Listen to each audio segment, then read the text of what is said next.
What's up? What's up? What's up? What's up, everybody? I'm just happy to be here. I appreciate everybody. I hope you enjoyed your weekend. This is King from Conversations with King. We want to shout out to everybody that was in the room supporting us. It's Monday, and Monday is the day we start our week, and we start our week perfect because we're alive and we're just happy to be here. So please get everybody in the room. It's going to be a great show tonight. Today was a good day for me. Ended my day closing a good deal. Now I want to keep this going with this channel. Also, this weekend was popping to me. I got to relax. For those who didn't get a chance, please go and check out. I give free promo. Go and check out that show Ozark. Season 4 is up now. So that's one of my favorite shows on Netflix. So I didn't get a chance to watch it in its entirety, but please go and watch it if you haven't done so far. Today's going to be a good show. But before we start our show, we are going to do the sponsorship. But before I even do that, I want to give a shout out to Queen Nita. She's always here showing love. Shout out to Loverboy Lenski, LBL, the big LBL, who's a captain of ship, always holding me down. I appreciate you for real, sincerely. I really do appreciate you. You're in Jersey, I'm in New York. Anytime you want to come to New York for drinks, on me, I appreciate you. Big Chris, what it do, baby? Brooklyn, we always stand up. Shout out to Natalie, Porter Princess. Shout out to TBE Trucking. I ain't gonna front TBE Trucking. You make your presence felt in the garden. For those who don't know what the garden is a chat room, and also it's a community of content creators and people who are the content like me who start out together, but we went our separate ways, but we still are the garden.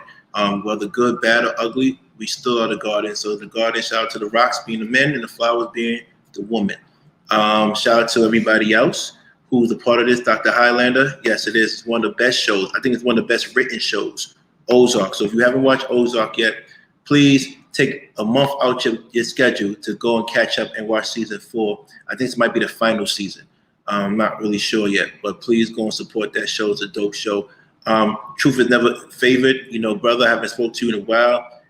Hopefully you come up here. We had that little rule where people could come up because what's going on. But now I think that's kind of dead now, but, always welcome back up here. With that being said, let me get through the sponsorship and let's get to this spicy topic, because today I did some more research on it, and it's going to talk about some of the insecurities I have with dating women with children, and some of the things I learned that are blessings to date women with children. So we're going to discuss all those things today. And anybody that is dating a woman with children and have any input in a woman with children who are currently dating, don't be afraid to come up. Please do not be afraid to come up. We want everybody's opinions because we want to get to a solution. We are conversations that lead to a solution or greater understanding of what's going on around us, so we could move effectively as a community. With that being said, I'm feeling good. I'm looking good. I don't know. I might get a cut tomorrow. I do Thursday sometimes. Dr. Highlander, thank you. It is the final season. Power Book 2, it came on last night. I didn't know that. Is it a new episode? If it's a new episode, Loverboy Lance, let me know, because I got to catch up on that too. Just being Jazzy Podcast, Clips and Crafts, their ideas.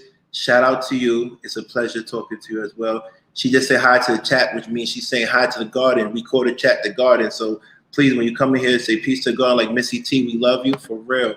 Peace to the garden. Missy T, you've always been a great supporter. I always rock with you. Kim, what's up, Kim? How are you? I love your sassy comments sometimes, but you always come real with it. Misha Mack, we broke up, but I might ask you out again. We broke up because you broke my heart. You went for the God body instead of me, and it's all right because he's a good dude too. But shout out to Misha Mack. Peace to her and all my Canadians out there. Those who love Canadians like I do, shout out to them. Who else? Who else I'm missing? Am I missing anything? Just ordered my food, so it's gonna come a little bit later. Now that the tickets goes to episode. Wow. So I gotta watch. Is it a new episode? Because they took a break. Is it a new episode? Let me know. Is it a new episode? Is it a new episode? I need to know. Tristan, I was just thinking about you. Is it a new episode? Tristan, get up here because I got to ask you a question about school. Because, a lot of people don't. You mentioned it, but not heavy. You keep it like kind of low key a little bit. But we want to congratulate you. I think you're a senior.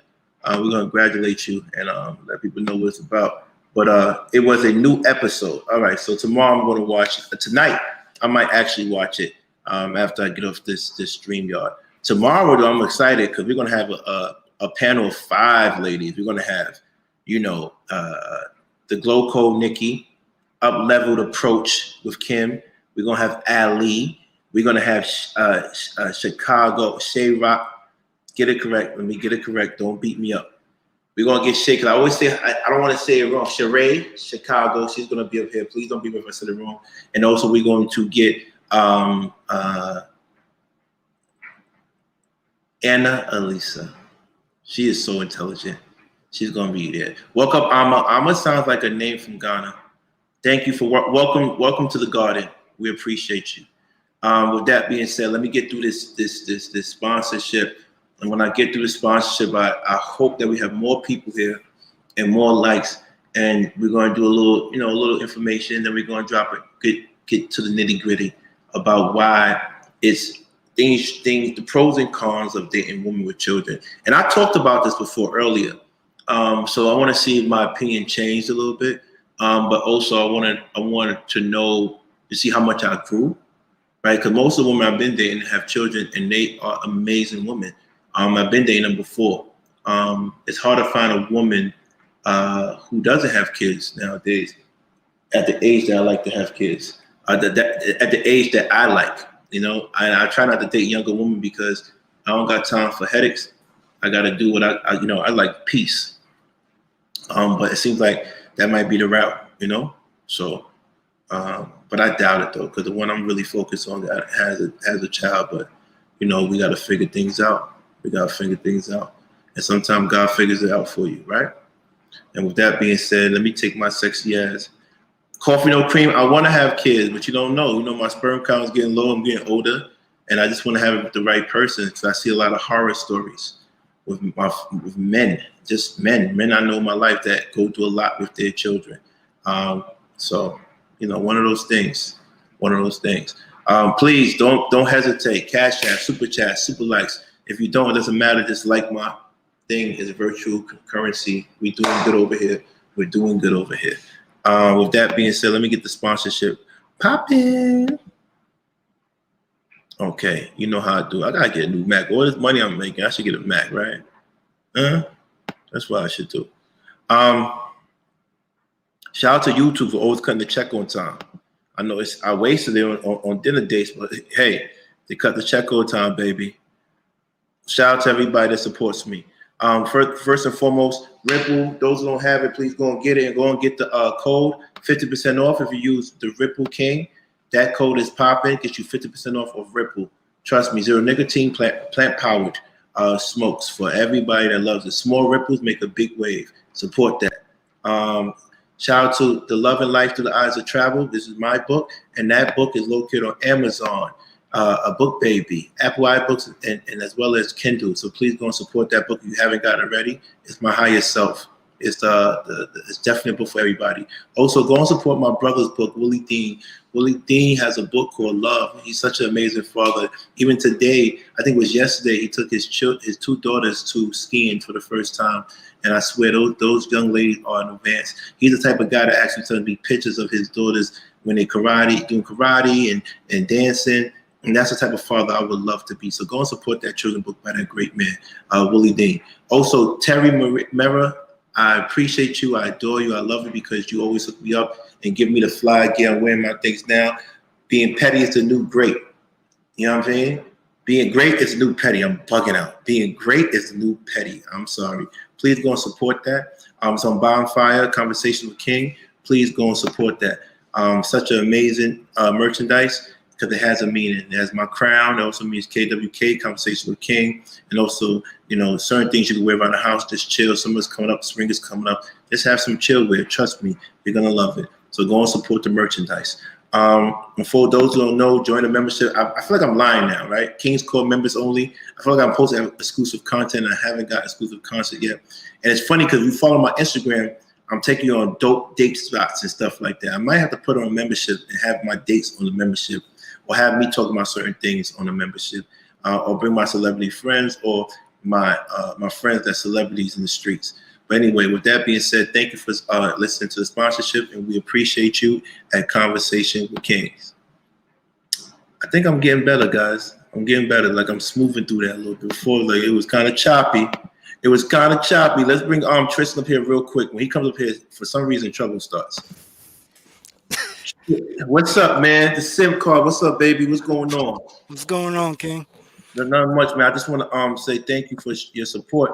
But let me ask you a question. Do you watch Ozark?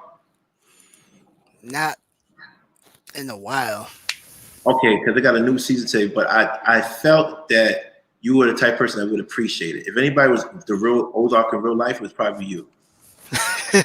Oh boy! If you watch the premise, the premise of the show, right? It's definitely you. But I want to bring you up here because I want to congratulate you because you're doing well in school. This is your last year. Yeah, this is my last year, but I'm in a dual program, so I'll be Okay. done officially next year. It's like Next year.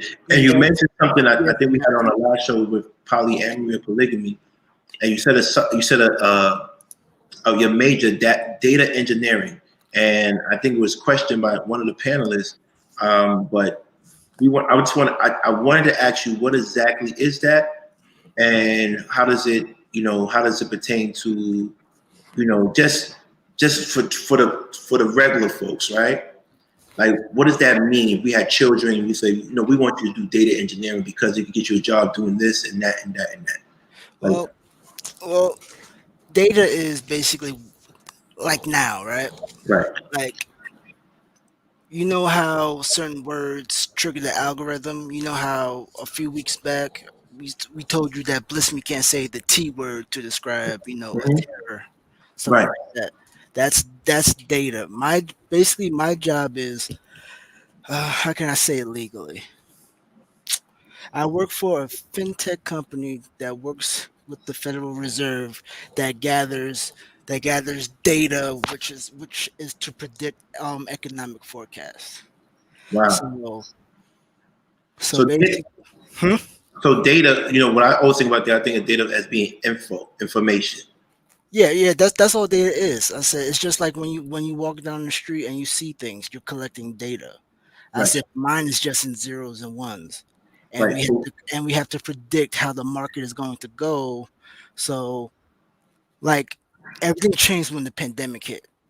So Right. now we're trying to calculate potential shortages of pharmacies, of medicines, and how that's going to affect certain farmlands now. Right.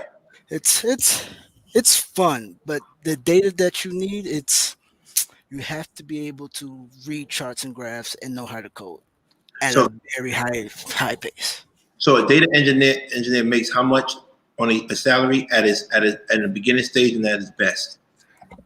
Um, from the beginning stage, I know the minimum now is around 70 to 95, Okay. and right now I think I'm at 132. Okay. Okay. Okay. And then what do you tell people, like what do you tell a kid to get interested in that? Or how do you see, okay, my kid might be, how some say my kid is a football player or my kid might be a doctor, but how you know if a kid is, that would be a good field for a kid to do? Anybody, any kid. I said it's any kid. I said the issue is the discipline fact. The discipline factor. You have to be able to say, hey, you need to be good at math. You need to Right. be good at reading. I said that's the one when I tutor some of my students, I tell them like, listen, do you read? And they're like, just man, yeah, I read the textbook. I'm like, then and let me know when you read a book at least. Right. Because you have to be able to decipher information. You have to know between truth and facts. And I need to know that since you read a book, you're disciplined. Right. I said so. That's the first thing. If you want to get your kid in this, you have to push critical thinking and math. Okay. That's the number one thing. And I said it's easy and everybody wants it and they want black people. I say that because there's an incentive for every company to have a black STEM anything. Okay. Okay. All right, I appreciate that. I appreciate this. Stay up here for a few minutes. Let's go through this quick thing before we start our show. Just need your opinion on this. I'm glad. I would like to learn something new, and I'm not a computer savvy guy, so I'm anything that deals with computers. This awes me, right? It makes me like, whoa, because I'm like, you ever saw Zoolander when he was trying to break into a computer and he was just jumping on it? Yeah. Yeah, that's me. That's me. All right, so ladies, I'm gonna put something up. It's gonna be a little bit disturbing, but I just want to give a warning to the ladies out here, okay? Please, let me put the ladies out here. And let me tell you why. There was a Detroit man was accused of pouring gasoline on his girlfriend, pregnant with twins, and lighting her on fire. Her body was, I think, 70% burned, and he was released on bail. He posted bail. He was out. Ladies, ladies, ladies. I don't know how many times I have to tell you this. There's a lot of creeps outside. And this weekend, I'm going to tell you about my story where I actually had two different women with my friend come to my crib, and it was funny because I paid for drinks, I did this, I did that, and I just met these women, but I could feel the anxiety go up. And I'm a harmless dude. If a woman says she wants me to pay for Uber to go home or come, or she wants me, I always tell women to like definitely like send your friend my address. I don't like people knowing where I live, but I always tell them to send your friend your address. Send someone not everybody, but just one person my address, so you can feel comfortable and safe. Women are gonna do it anyway, right? But you let them know that you're supposed to let the woman know that early. Let them know, okay, it's okay to send my address, because this is this guy did this to his girlfriend. Could you imagine where it started? Like, it had to start before this. You just don't burn somebody that has your kids. He could have had mental health issues, but men, we got to do better. But women, you got to stay safe. You got to stay protected out here. Tristan, you got any words for this? Because I just want to, that disturbed me. So I want to throw that out there. I just think a lot of men are just mentally breaking these last several years. So I don't know what can possess a man to pour gasoline on a pregnant woman or hit a woman in any regard whatsoever. Mm-hmm. He's a clown. Right. And I hope he's thrown under the jail. Right. So I don't wish jail on death for anybody, but guys like him, I do. I actually do. With that being said, we don't resort to the law, but hopefully he gets his justice. So I just want to just throw that out there. Ladies, be careful. Please be careful out here. Be careful who you date, who you marry, because it was his girlfriend. If you be careful. Anything you're gonna do, make sure that you make people aware. And if you feel any inclination of being unsafe, and men, don't push the issue. Like this weekend, I didn't push the issue. When they want to go, they could go, but they can't come back anymore. They can't come back to my crib anymore, but they have the right to go freely, get them an Uber, make them feel comfortable. They need money for food, whatever. Let them go. Let them go. But I have that rule. You can't come back here if I don't feel comfortable, and that's it. Natalie said that's either mental health or not wanting those children. Either way, bad business. Sure is. Damn, if you didn't want those children, that's crazy. Listen, he said I'm gonna do OJ times 2. Right. Definitely. OJ Thomas, he's bugging. No, I'm not gonna put that. I'll save that for another day because that's actually a good one. So let's start this thing. For those who don't know, please get in the room. If you haven't gotten in the room, but it's gonna be a great thing. So Tristan, I don't know. Let me put this. Hold on. Let me put this on. Today's show is actually a show that I kind of repeated. It's about pros and cons of dating women with children. And as you know, I'm searching for a wife, and maybe I might not find one anytime soon. I thought I did, but certain things I don't know. We still trying to figure out, but that person is actually perfect in my eyes. But just the timing is off. The timing is completely off. And I'm doing things now like I'm having one of the best years of my life. That's illegal. You feel me? The best years of my life that's legal. Even when things are not doing well, I'm still above water, and I appreciate that. I'm grateful for that. But Tristan, do you date women with children? Um, yes, because my ex's daughter was actually here the other day for tutoring. So yes, Your I, ex's daughter. yeah, my You ex. own like a math gymnasium. Huh? You own a math gymnasium. That's actually profitable. You know what I'm talking about, right? The Yeah, math gymnasium, I believe. yeah, but I don't. I don't think no. I don't. I Okay. said I just I can just tutor. That's it. I said Okay. because Because people actually make a lot of money open like after school math gymnasiums. well Um, well well I am trying to start this thing where I'm trying to buy this warehouse so I can have like where Newark is. yeah, I know what New that's Jersey. Yeah. Yeah, right. I go to NJIT and across the street there's an abandoned warehouse and I'm Mm. trying to get funding so I can buy it so I can have, those kids can at least come over to like an internet cafe or a gaming cafe and they could come there and we just teach them STEM and stuff like that. Mm. Yeah, that Newark is definitely active with gang activity. Oh Um, yeah. so shout out to pros and cons of dating a woman with kids. Let's talk about it. So you said, peace, Nikki and Nicole. You said that you had your ex daughter. Yeah. So So I she's no dated so longer basically I dated a woman with a kid right. and so are you want to get the pros and cons now or just wanted to know that? I'm gonna say it's funny. They said currently in a relationship with a kid and been with her a while. I suggest anybody under 30 stay clear. Osmosis reacts. Okay, we're gonna talk about osmosis. We're gonna talk about it. Definitely stay on here, and maybe you might come up if you feel comfortable. We're gonna talk about it. So she's your ex for a reason. Did it Yeah. have anything to do with the kid? Nah. She's a sweetheart. I said, but I was in my what? I met her around when I was 20 something, Mm-hmm. and I'm one of those people where if I'm broke, my thing don't work. I'm definitely one of those things. So Like so it's I've been there. So, like I've been there. Like if I don't have bread, I can't.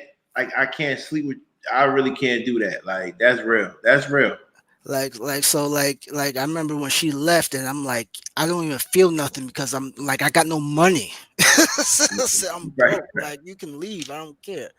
I said we broke up because she's just one of them people, Right. right? She would say I'm soft because I will hold the door open for her. Real Right. tough chick. Right. So it was. I'll always take ownership of the breakup. I say it was my fault. I don't know what I did, but I did it. Mm-hmm. And so, but I don't talk to the mother, but she never got in the way of me and her daughter's relationship. So whatever she needs something, I said, or whatever help she needs, she'll call me and I'll handle it. I Right. said, that's the pro of it. The con of it is she's not mine. So at any other time, that mother can sit there and say, you can't speak to my daughter again. You know Right. what I'm saying? So you got into a relationship with the daughter, a bond, Yeah. and now because you're not blood, it could be taken away Yep. any given moment. I mean, I see how that happens. So without getting into too much information, how's the baby father? We how can I say this? Um, well, let's say he used to hang around the piers in New York, and when certain shipments come. Okay.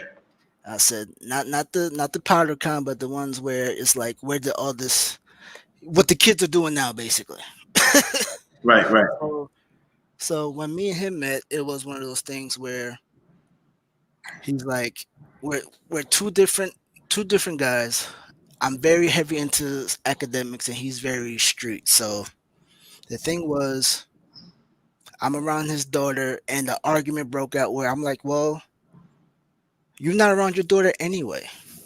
So so our relationship started off a little rough, but now he calls me when he needs help, and I got him back into school. I Right. said, it's stuff like that. It's You I know, think that's funny. That leads me to what I was going to say before we actually start this show. I hate to say this, and everybody gets mad at me, but did you realize you're in a polyamorous relationship, Tristan? um well, I'll sit there and say this. I never dropped my roster. No, no, no. I know you never dropped your roster, but like, just say you did. Say you didn't have any girl, and you just had her.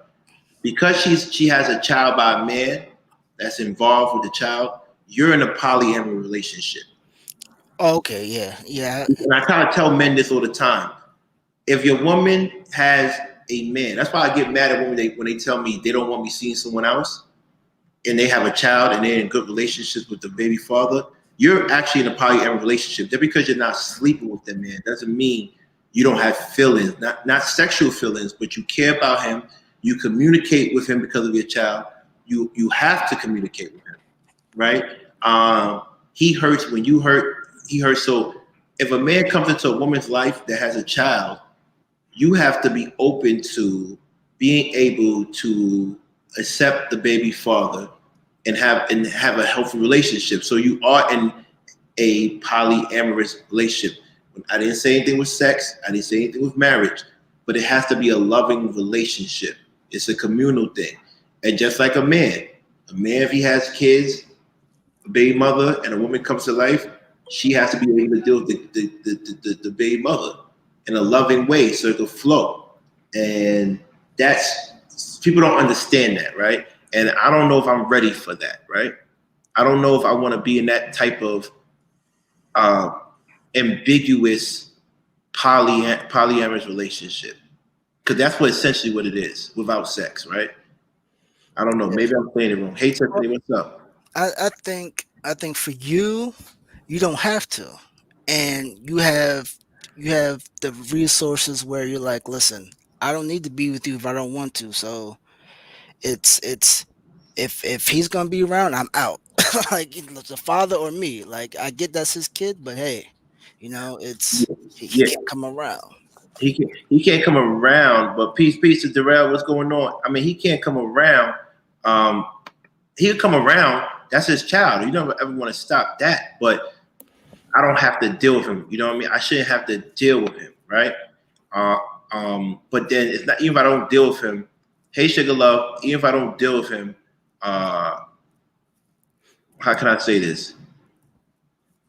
But He I, he's but still a factor. He's still a factor because sometimes she has to make adjustments because of him that could affect us, right? And I don't have a say in the matter, right? And it yeah, goes, and then also if something was to happen, sickness, incarceration, she's going to visit him. that ain't happened with me. Oh, that's like you won't let her. That's the baby father. You have to. She ain't see that, man. Uh, she says Andrew Power said you always take the back seat. Unfortunately, Well, wow, fellas, get in the room because we're gonna really tell women some of the I, things we gotta do. I And you know what's crazy? It's easier for a woman to deal with a baby mom than it is for a guy to deal with a baby dad. What do you think? what? Is it easier? I have 7 sisters, and every time they mess with a dude with a baby mother, there was a fight involved. Every time, Damn. every time. I think women, you know how women are. They're territorial, Mhm. and they be like this. Oh, you want to be in a happy relationship with this woman, but you won't be with me when and I have your kid. We've seen it. Let's shout out to TB Trucking because he always keeps it real. He said my wife had 2 daughters when we met, but the fathers were not around, so I got lucky. Like I said, if your fathers are incarcerated or dead, it's easy to help. It's easy to be there. But if they not, it's to me, it looks like Well, oh, I don't know because the girl I mess with now, she has a kid. I think too, and her baby father tried to step to me. I'm like, listen here, little man. Good. If you want to do this, we can do it. Like, to me, I don't understand why men be like this. Right. Like, another man's around your kid, you want to get defensive. Right. If you ain't want that to happen, you Right. shouldn't have gotten her pregnant and then Right. bounced. That's on you. And you thinking, and you know I can beat you up, so you coming at me crazy, and I'm like, all right, let's handle our handle. But that's, and Right. also reason why. Okay, you're not, you're gonna you, 2 more pros of this, Right. right? One, at Before you least say before you say two things, before you say thing, I need Rico, and I just saw one of the flowers herself, and Lisa. I need y'all to take notes real quick. I'm going to drop some of the points I read in an article, oh and I want them two to come up and talk about it because I know it would be a good, respectful debate it ain't because Rico happening. is very wise and stuff like that. I knew Rico was going to come. Annalisa, when you get a chance, please come up. So we're going to talk about this. Hey, what's up, Rico? But finish your 2 points. So, my 2 points was, one, at least I have a precursor of what she is as a mother. So even if I end up slipping, I know what I'm getting. I'll say, and two, is gonna sound bad. It's gonna sound so bad because I got in trouble for it. At least I know she was. I was born naturally. I'll say that. I Okay. said I'll say that. Those are my two pros. Outside of that, it's just like, you have a kid, okay, that's the package. Let's rock. That's it. Right. I just think it's very difficult to deal with. I do have the option to be with someone that doesn't have kids, but it seems like the woman that I am attracted to have children, and it gives me a chance to see how they raise their children. So if I want to integrate that in my life. Now I'm going to repeat something from Kevin Samuels. I know how everybody feels about Kevin Samuels on this particular stage. Hey, Annalisa. I want to say he says something. He says, and I'm not agreeing with my frat brother. I'm just repeating what he says. He says, if a woman has children, she should, if she wants to get married, she should make it a seamless transition for the man. And when I say seamless transition for the man, meaning that it doesn't cause any added stress, right? It seems like they fit into his schedule, right? Um, Oftentimes we think that we have to adjust to the woman's schedule, but most men who are resourceful, I don't like using that term, high value men, but most men who have resources want women to adapt to their schedule. Now, I'm not talking about the men that's making 90, 50. I'm talking about the men that's really well off in resources. With resources, we do not want to adapt. We want them to get acclimated to our schedule. And so that's something that I've been noticing.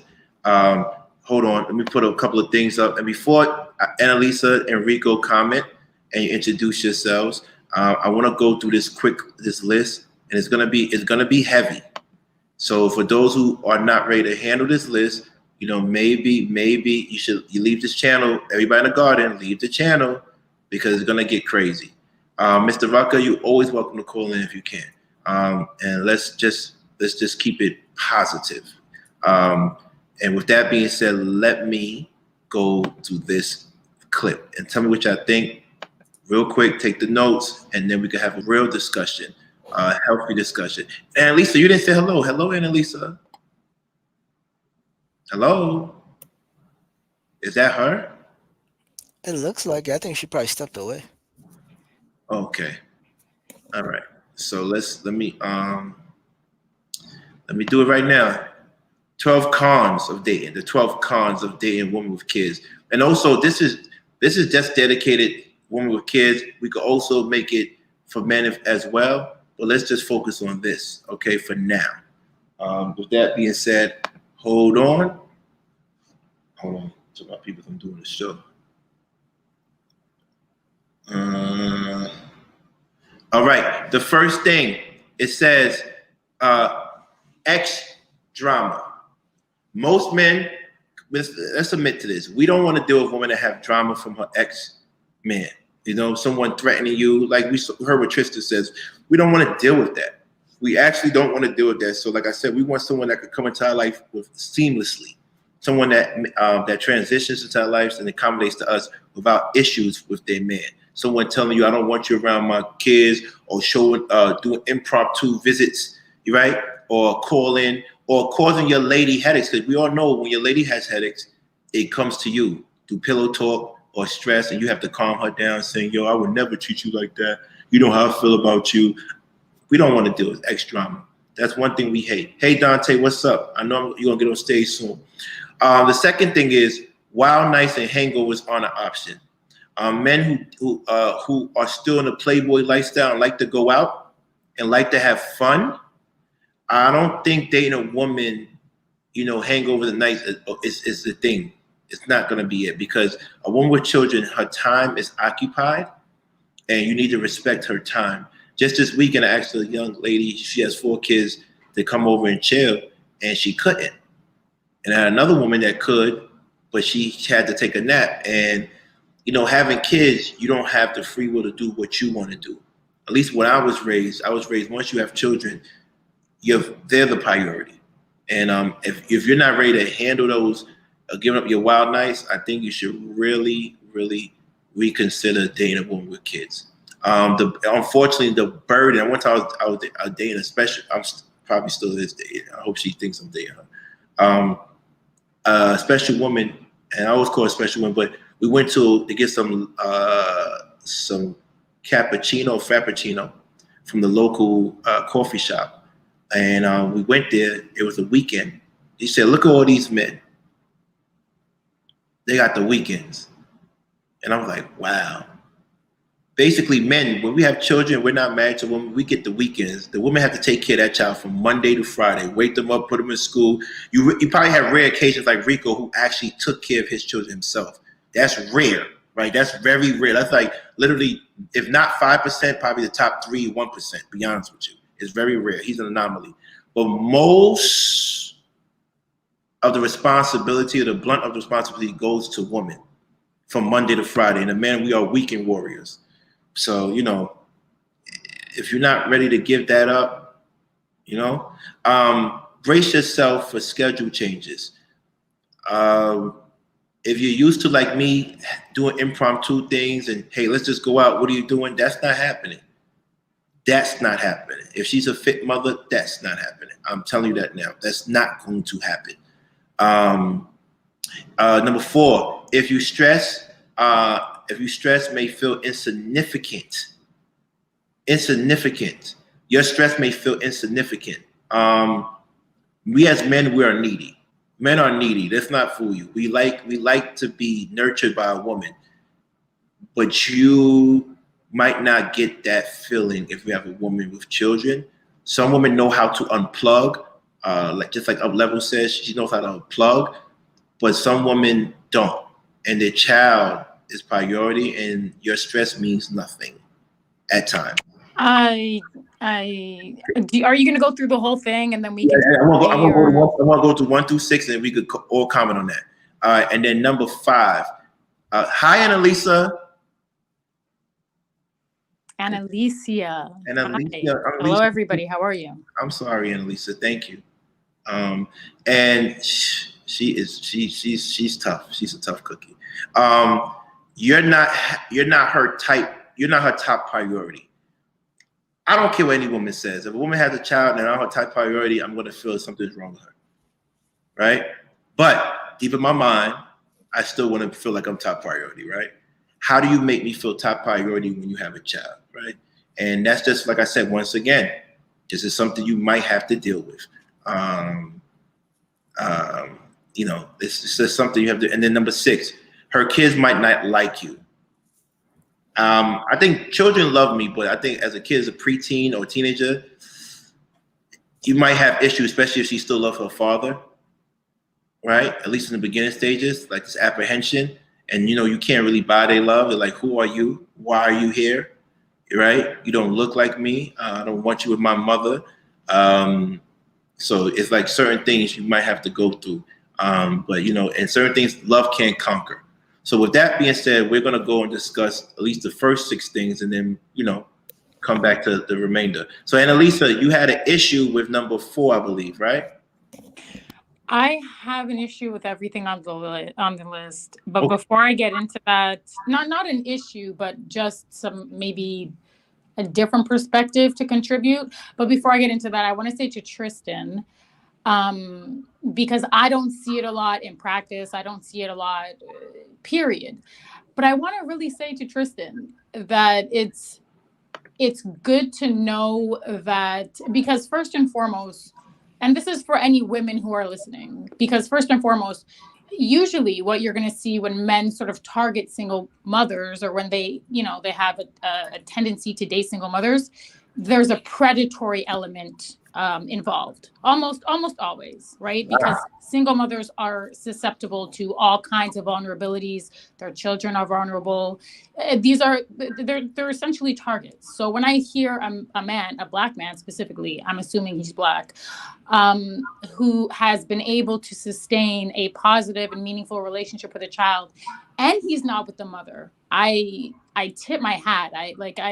That's, to me, that's a beautiful thing, because it takes a village, whether you're related to a child or you're not related to them. Ultimately, all adults should sort of contribute to the well-being of any child, whether you know them or you don't know them, right?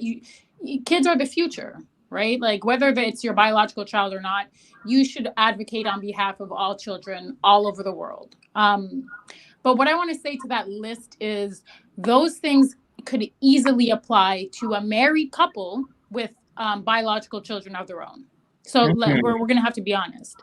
What you see in marriages a lot, what husbands will complain about in therapy, and I've seen the studies, and I've seen it in clinically speaking, husbands feel neglected. The children always come first. And this is whether they're your biological children or they're not your biological children. I don't know if the psychological implications are different. I don't know if it changes because it's your child versus not being your child. But there's always going to be an element of feeling neglected because the child is the priority, whether it's yours or it's not. That's the first thing. The second thing is, when you have kids of your own, your life is going to change, right? So unless you know you're going to want to have kids of your own one day, you probably shouldn't date a single mother. You shouldn't date a woman with kids, because it's going to require you to be a fully functional adult man who has his priorities in line. You really have to come to the table with your head on tightly on your shoulders. Your priorities have to be straight. You have to be a fully formed adult man, right? It's not for the weak of mind and heart. It requires an adult, right? And to me, all of those things on that list, it's not exclusive to single motherhood, and it's not exclusive to children that are not your own, right? You're just essentially talking about men that need to evolve, need to grow up, and get to a place in their life where things are a little bit more scheduled and routined. Don't mind that. I'm still doing laundry. Rico. Hey, nice. Hi, Annalisa. Nice to meet you. Finally, I'm a fan, so I just want to say that. When I looked at your list, King, I wanted to say that for me, it struck as maybe instead of saying single mother, single parentage. Because myself, who's been a single father, and your fellow horseman Daryl will tell you pretty much everything on your list. And the only thing is, I think with I can't remember number 4. That was the only one that kind of stuck out in my head that I was like, I wasn't too sure about. Every last one of those things, when I was a single father, they all applied to me. They all applied to me. It was like when I was dating, the woman was not my top priority. I had to schedule all of it. It's when I never thought about it until Annalisa just said in the 2-parent households. I'm like, yeah, I kind of felt that way even when I did remarry and so on and so forth. But when I was a single parent, I was exactly like a single mother, 100% full stop. The burden of having to fill the role of 2 people as one is very overwhelming. And it's not easy. You have to do it. You don't throw a pity party for yourself. You just have to do it. So each and every last one of those things that occur, that you guys just subscribe to single mothers. Yes, we may be unicorns as single fathers, but there are more and more that are growing out there. It ascribes to them. So it's not like men can do the job any better than single mothers. Right. That's just the one thing I want to be clear. So we can throw all this vitriol at single mothers, pull all the mothers out, put the fathers in there, and I will tell you this, the job would be done worse. It's hard. I've said that. I can't sit there. Thank God I don't have to do it anymore. I don't think I could do it again. It's tough, but everything on that list, it applies to single parentage. And yes, that's just, if you're going to date someone with children, that's a great list to expect to go into having to deal with that. And I don't think any single parent should ever sit there and pull back and give up their kids for the sake of a possible mate that may or may not be viable. You can't throw your kids away and then get them back. So that's my 2 cents on it. Okay. Let me finish the list up real quick, and then we get back to the discussion. So we're going to go to number 7 to 12, and this is for pertaining to the 12 cons of dating a woman with kids. But as Rico and Alicia clearly stated, it's about dating a parent with kids, right? It's about dating a parent, right? So number 7. Hold on. Sorry, I forgot. I wanted to add something to what you and Tristan were talking about earlier. Okay. Back to drama and sort of the relationship with the ex, husband, whatever it is. I think you guys, and it could be from your experience, I don't know, but I think when you're talking about adults, so I'm talking about adults, either you've been married, or even if you haven't been married, I'm just talking about functional adults, productive adults. It's important for all adults, all parties, to have a good working, like a good relationship. And the relationship, obviously, you don't have to be best friends, right? But ultimately everyone is working together for a common goal, and the common goal is the best interest of the child, right? The outcome of the child. You want that child to have access to everything, to have the best and highest quality of life that they can have. And in order to achieve that goal, all parties need to be involved, and they have to coordinate and collaborate. That's not to say you have to be best friends. That doesn't mean that she's harboring feelings for him or he's harboring feelings for you. What I see in work most times is everyone's moved on. They've moved on with their respective lives. And really, life is just, they surround their life around scheduling for the child. So you guys are sort of creating it into something that it isn't, unless you're dealing with 21, 22, 23-year-olds whose frontal lobes haven't fully developed yet, right? And in that case, they're also still children trying to parent children. So and Lisa, you on a higher level than Rico, but at least you're on a higher level emotionally, from what I'm hearing. But the majority of people, I would like for the relationship to be over. I would like for the emotions to be over, but I always hear from people, even my friends, I can have my baby mother anytime I want to, because they financially take care of them. And the mother says, I can have my baby father anytime I want to. There's feelings there. It might not be exercised, but there's feelings there. How do you feel about that, Annalisa and Rico? Okay, King, can I push back? And Annalisa, with all due respect to what you said, and I don't even look at it from the perspective that you look at it, King, like when I split from my ex-wives, my baby mamas, whatever the case may be, it wasn't like I thought of any future sexual relations with them, but the end of the relationship was it was not amicable. It was very contentious. It was very bitter. So while I did make certain sacrifices for my children, there was the ex drama because I didn't want to communicate, and I didn't want to. In some instances, the relationship can end, and co-parenting is very difficult because you don't agree with the other parent. I mean, it's all kinds of reasons as to why people. And I'm just saying that I'm trying to think of the nuances and the context that it's not always straight and forward. I think that what you described is perfect. If I could have got along with all my exes and we could have co-parented greatly, I would have loved it. But Right, but maybe that they was just didn't want to, and we just all the time. So I stayed in a space where like I didn't like them, I didn't want to get along with them, but I ate the stuff I ate because of my kids, and the contention and the stress was still there. Right. So sometimes right, that but that you said it yourself, right? You said I didn't want to get along with them.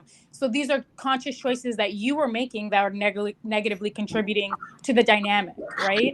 Right. So for me, in my what we tend to see, or obviously that doesn't work, right? It's no longer about you. Once you've had children, it's not about you. If you break up, guess what? It's still not about you. Right. Those issues and feelings that you're having regarding the sort of the vitriol in the breakup or the divorce, those are things you have to work out either in therapy, or there are many resources that you can utilize and tap into in order to remedy the issues that you're having as an adult. But if you don't utilize the resources around you, if you choose to put how you feel first and your anger first, everyone loses, including you, right? So again, those are choices that you're making. In reality, there are other options available, right? There are things, there's mediation, there's therapy, there's so many things that you can do because I'm not trying to describe a utopia, right? Most exes are not going to, it's not going to be a clean break, right? Like there are going to be issues. You're getting a divorce, you're breaking up, whatever the case may be. But there are things that you can do depending on what your priorities are, right? And that's what I'm saying. Men and women have to have their priorities aligned properly, right? You have to have what is the priority? Is your anger the priority?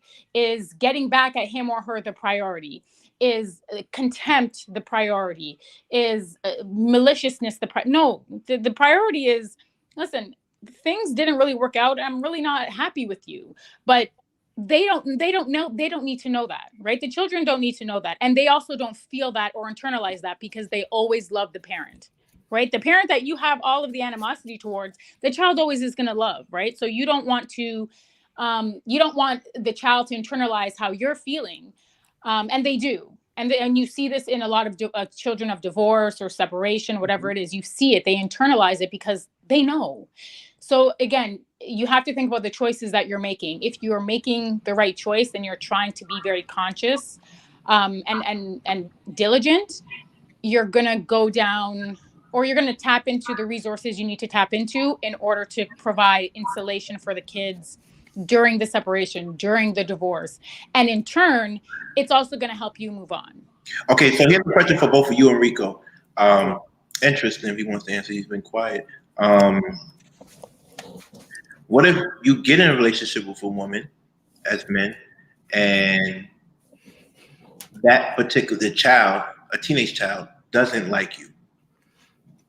Now, has anybody ever met a teenage child that likes their own parents? I understand. Exactly. Teenagers don't like anyone. They don't even like themselves. It's the no, but and Elisa, how do you deal with that? Like, how does a man deal with that? A man saying, okay, like myself, man, I really love you, and I want to love your child, but this is like, do we deal with it, or should we feel guilty because we don't want to deal with it?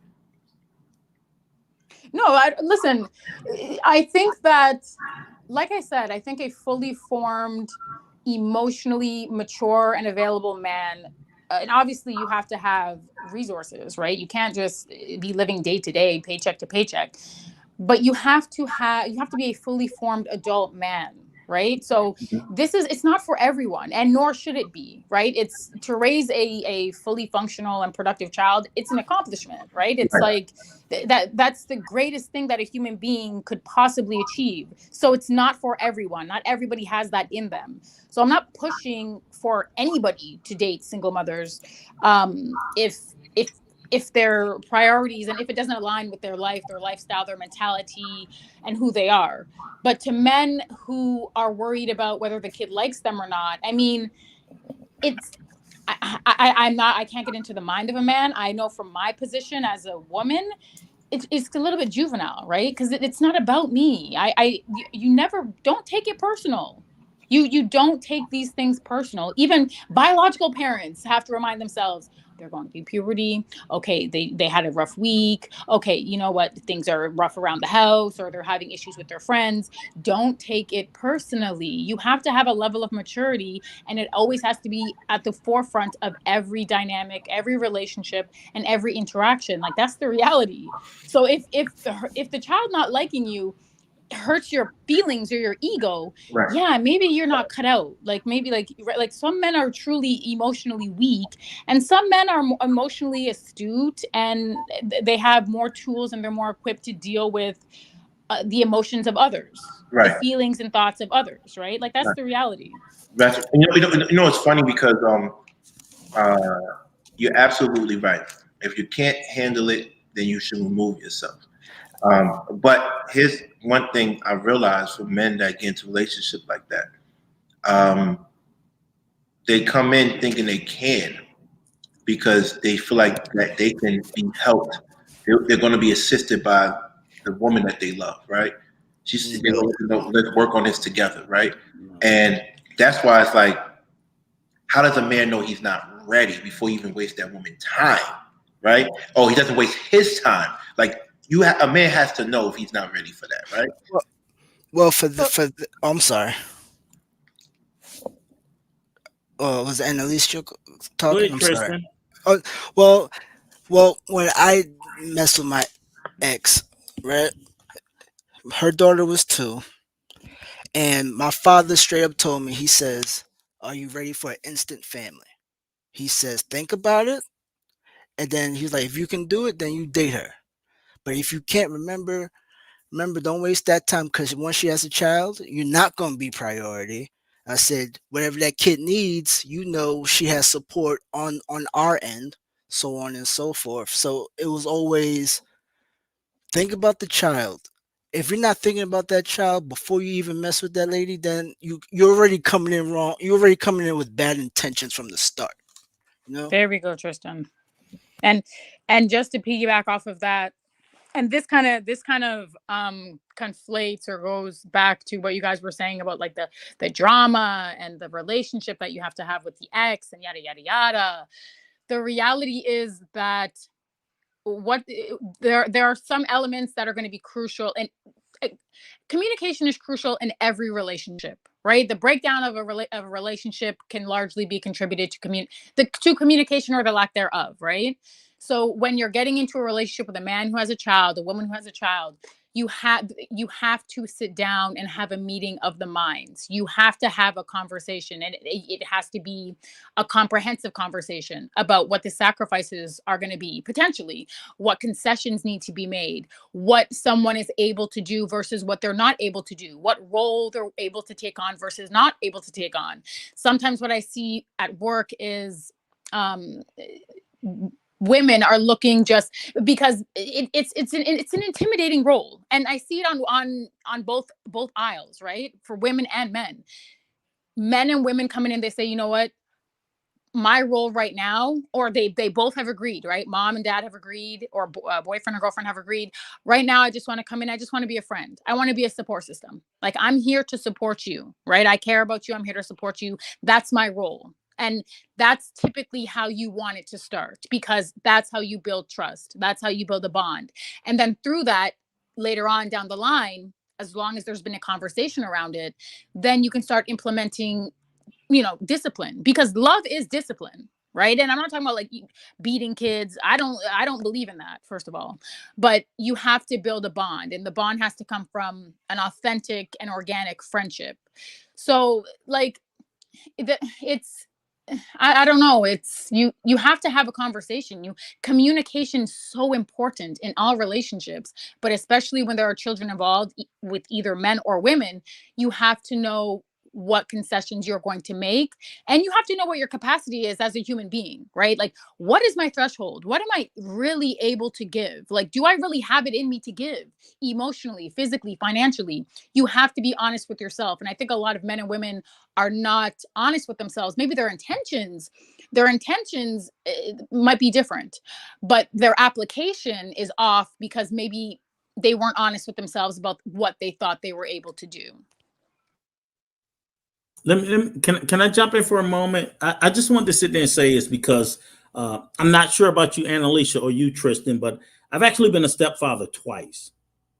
King knows this. I'm on my third marriage. I've been married and divorced twice. So in each time, my second and my third marriage, obviously, I didn't marry women without kids. I married women with kids because I had children. It would have just been foolish and ridiculous for me to look for a woman without children when I was a single father, so I had children with me. So I didn't aspire to look for anybody without it. Part of it is, I know for me, being a stepfather was a big thing to me. Not like I really wanted to be, but it was important to me because I grew up without a father. I grew up with a single mother. I know, Tristan, you said you had your father in your life. That's an important thing. But as a young Black man growing up in America with no father, and that was just like that absence of a father was just, I didn't blame my mother. I didn't think anything about her. It was just the fact that, like, I missed having a father, someone I wanted to talk to, someone I wanted to discuss, and I just never had it. And I just always embedded in my head that if I ever had children, they would never be without their father. So then I ended up having 2 kids from my first wife, and she left. That wasn't in my cards, wasn't expected. It was like, oh shit, I'm a single father, and I didn't even want it, but I had to accept it because I wasn't going to abandon my father. My father didn't abandon me, but he got shot and killed. So that little soul dynamic of, okay, I didn't have a father, I'm alive, I'm not going to abandon them. So when I met my second wife, she had kids. And I was like, let's do this whole blended family thing. It was everything that was described 1 through 6. I knew, okay, there was a certain level of ex drama, a certain level of this. But I do believe, as you described, Annalisa, certain people are built for it. You're either built for it or you're not. Either you are capable of being a step parent or you're not. And everybody's not built for it. Some people just talk it. They say they want I walk into a space and this whole group of people, the mother and all the kids, submit and bow down to me, but they don't want to do the work. Even when I met my second wife, my third wife and her daughter, she was 10.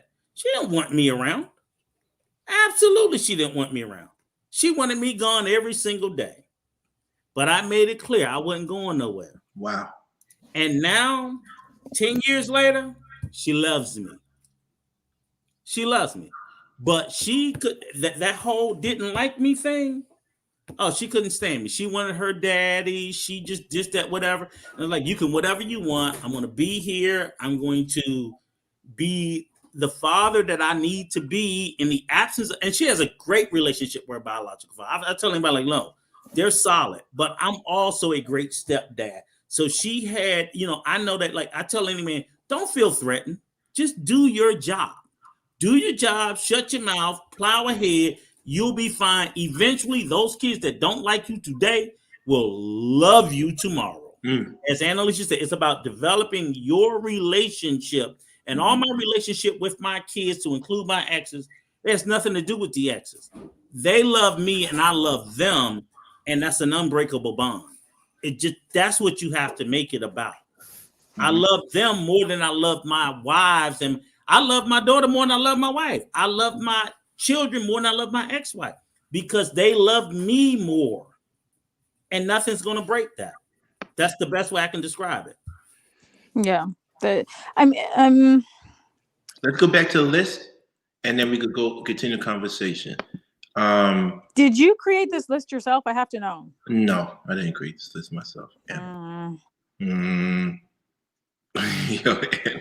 yo, I swear you are. This do look like a king list, don't it? I can't wait you. I I mean, can't he wait. got his logo in the back. Yeah, it does. Exactly, Tristan. I know we have a great designer, by the way. She did make sure I have all those stuff there. So let's go back to the list, the seven. Let's do this list because we really got to have this conversation because I didn't really tell you how I feel yet. Because it's funny to me how the woman that I attract, right? And I'm not saying women are not a monolith, but the woman that I attract actually seek out men like me who are single with no children. Most of the women I dealt with, they said that are married with kids, multiple kids or one child. They say I prefer men who don't have kids. I have in the chat in the garden, I'm reading people say parents should date other mothers with children should date men with children, right? And it's like, okay, I get it, but the woman would tell you a woman's preference will always say whether she has kids or not will always be a man without kids. And am I wrong? Is that I know you. No, you said that a woman preference women with children prefer men without children? The ones I have been with, yes. I can't say that definitively, and I couldn't say that. A lot of women that I know, they prefer professional men who are older, who are established, who have children, who are divorced. You have more commonalities. You have like it in terms of lifestyle, they know what to expect. So it doesn't really, and that's what I'm saying with this list. That's why I asked who created it and how you extrapolated any like, that's why I'm asking, right? Because men who have children, they don't need this list. This list is null and void, right? This is for single bachelors running around, trying to have fun, trying to be young. That's what this list is for. And really, those men are not for parenthood anyways. Okay. So that's why I want to know who created the list, where you extrapolated any of these. Are you at least you saying I fit that mode of a man that's not ready for parenting? I think I'd be a great father. No, I'm not saying you. I'm saying men who are running around, men who are sort of impervious to change, like men who are not comfortable with change, right? Because this is a big change happening very quickly, and older men or men with kids, they know that they know about you. They acclimate with change. They're a little bit more malleable and more accessible to change. Okay. So TB Trucker, thanks for coming on for the first time. I appreciate you, man. This is a subject matter you have expertise on. But let me finish the list, and then we're gonna hear your comments. If you don't mind, give me like 1 minute. 7, you might not like her kids. Okay, it happens. But Annalisa says then you don't have the level of maturation then that you need to be in a relationship like that. Number 8, you need to step into a role of a parent, and that role that's a very ambiguous, right? What is the exact role of a parent, right? Is a person, you have to be a shift changer, right? You have to be a person that's able to wear many hats. So a lot of men are not able to do that, right? If you don't want kids, you're in trouble. That's definitely an issue. I think men who get into relationships with women with children are really just infatuated or completely enamored by that woman, and really have really no intentions of being with the kids, and they think the love for the woman could overcome anything. I don't think so. Number 10, she might not want to have more kids. Now that's one of my gripes, right? Besides not being priority, is most of the time they don't want to have more kids, right? If I'm dating a woman that's in her 40s or late 30s or maybe mid 30s, and the child is a teenager, they're like, you know what? I want to be free. I spend most of my time being a mother. My child's going off to college or finish school. I just want to be free, right? I don't want kids. And a guy like me, legacy is very important for me. Number 11, crazy sex pays. Think again. Basically, I don't know how this works, but I used to. And when you say predatory, I'm not a bad person, Lisa, but I get what you said. Predatory. When you date single mothers, when they go out with you, they really maximize their time with you, right?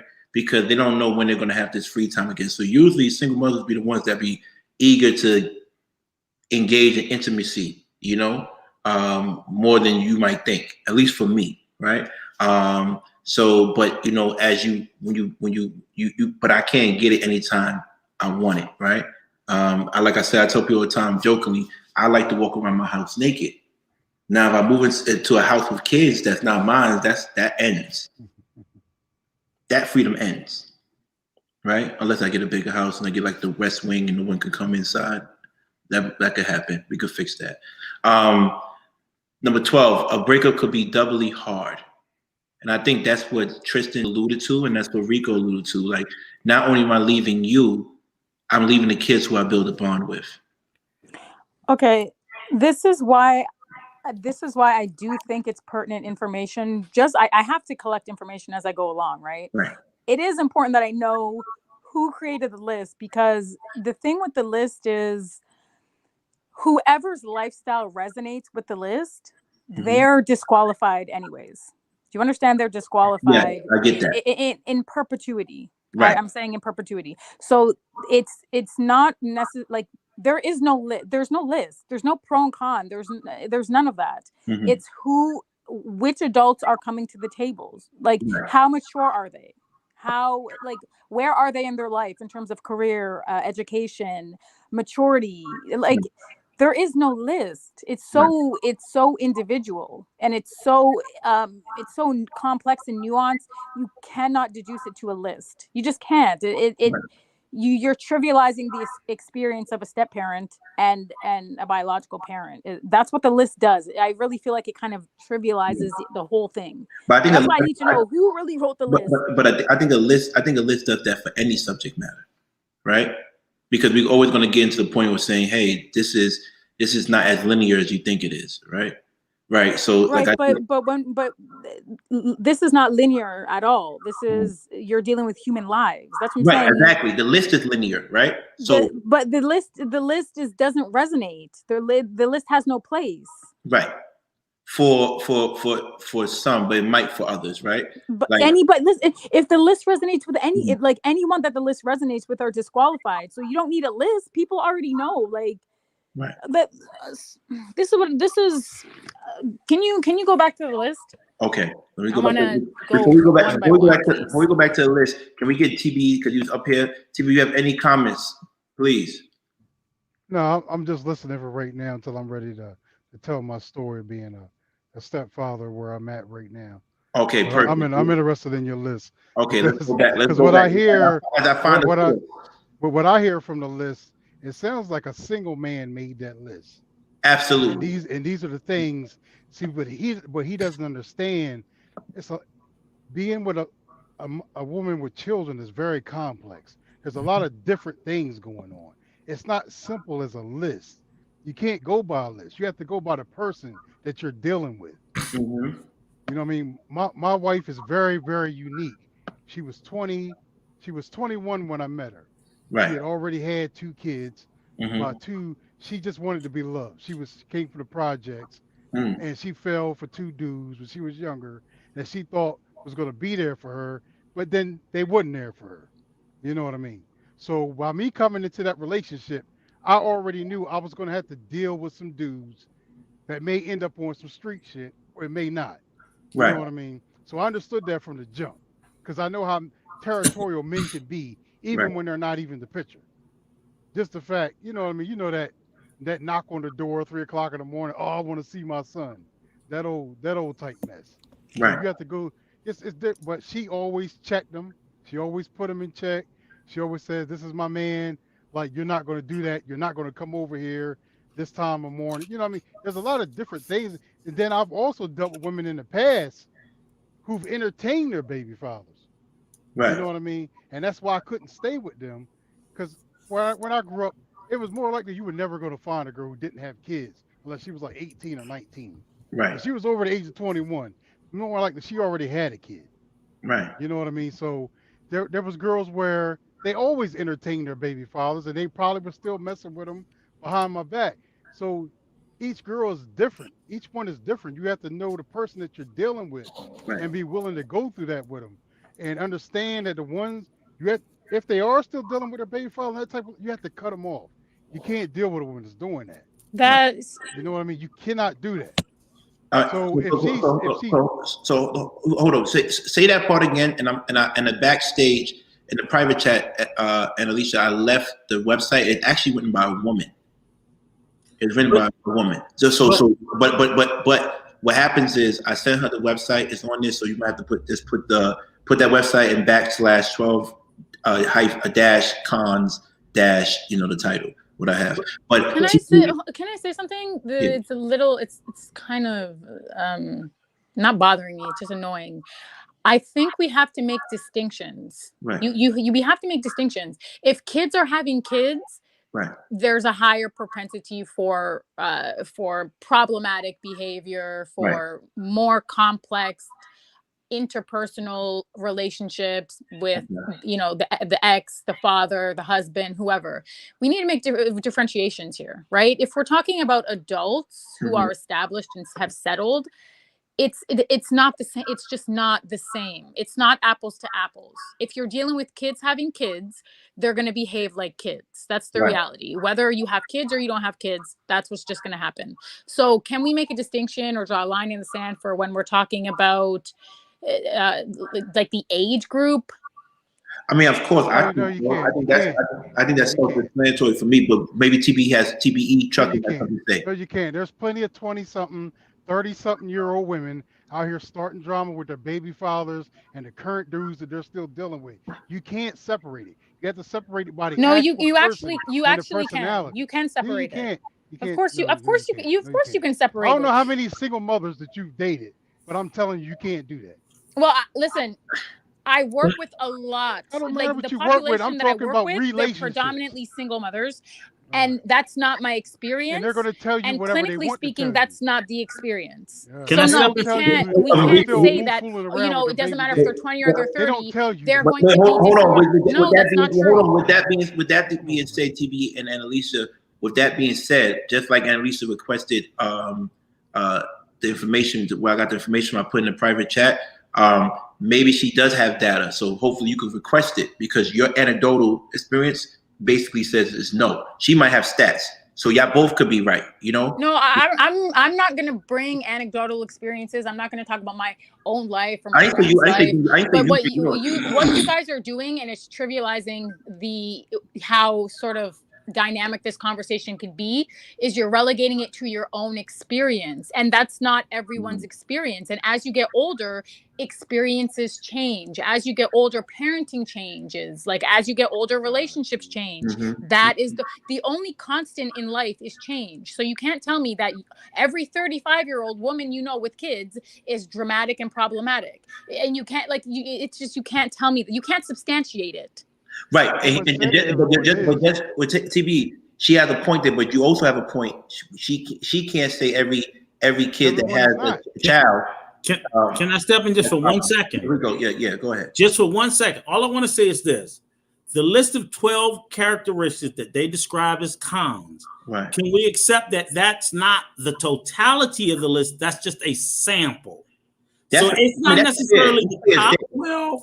It's not the bottom 12. It's just 12 things that people. It's talking points. It's talking points. That's it. They're talking points. That's fine. Right. So that's all it is. We're not saying that that's the top 12. We're not saying it's the total 12. We're just saying it's 12. And I agree with them. But I know that, as you said, Annalisa and UTB, there's so many more complex, nuanced things involved. And if we can accept that 12 is just a part of it, then we can move the conversation rather than. I can accept that. What I cannot accept is the paintbrush. I cannot accept. I agree. Putting black women in a box. No broad brush. It's not that I can't accept it. Right. It's not factually or objectively true. So it's complex. It's more nuanced. It's more detailed. No broad brush. We're just using these 12 just as a sample. Just as a sample to say, so we can start the conversation knowing that it could be 112 or it could be only 4. We don't know, but these are 12 that we hear, and some I agree with, some I don't, just so we can move I'm just glad that it wasn't written by a young boy-headed African who's single. It was written by a white woman who felt that this was the particular talking points for why men there might be certain issues dating a woman with children, which I don't always agree with, right? Out of those 12 lists, I only saw 2 that resonated with me, which is priority and establishing a bond with a child that could be taken away from me if me and the mother doesn't get along. But I saw more, so that's the difference. That's why I like the sample is good, because it touches a group of people, and none is true, none is false. They're both. So true and false. So let me ask, because to get back to TB and Lisa, let me ask you two a question. Do you think age in regards to dating people with children act as a factor, or can be problematic? Sorry, your question is age a variable if you're going to date a person with children? Yes. Of course it is. Of course it is. Because the older you get, the more settled you become, the more established you become, the more and I don't even understand how anyone could dispute that. Of course, age is a variable. The older you get, and parenting, regardless of age, a lot of it is trial and error, right? Like, it's not that it's not that younger parents. I don't want to make that distinction, but no, you have to make a distinction. There is a difference. The older you are, the better understanding you have of how to rear children, the more you're settled. And again, I'm not talking about dysfunctional, disordered adults. I'm not talking about anyone suffering from mental illness. I'm not talking about anyone with a chronic lack of support, because whether you're married or you're not married, you need to have a support system around you when you have children, right? Grandparents, uncles, aunts, cousins, whatever it is. Right. But yeah, the older you get, the implications of parenting changes, right? Children become less reliant upon you. They become more independent. You become more independent as a result, right? Like, right. You become settled in your finances, your mortgage, your career. It's not the same thing as someone just getting out of high school. It's just not the same. Right. So TVE, what do you think? I just feel there's all types of different situations. A lot of this stuff comes from stuff that guys have actually gone through with not just mature women, younger women. It doesn't matter. There's all types of situations. So, no, I understand the red pill paints a broad brush amongst all women, that all women are like this. All black women are going to try to take your kids and run off and not let you see them anymore and all that. But there are situations out here where I've seen guys lose their lives over messing with someone's baby mom.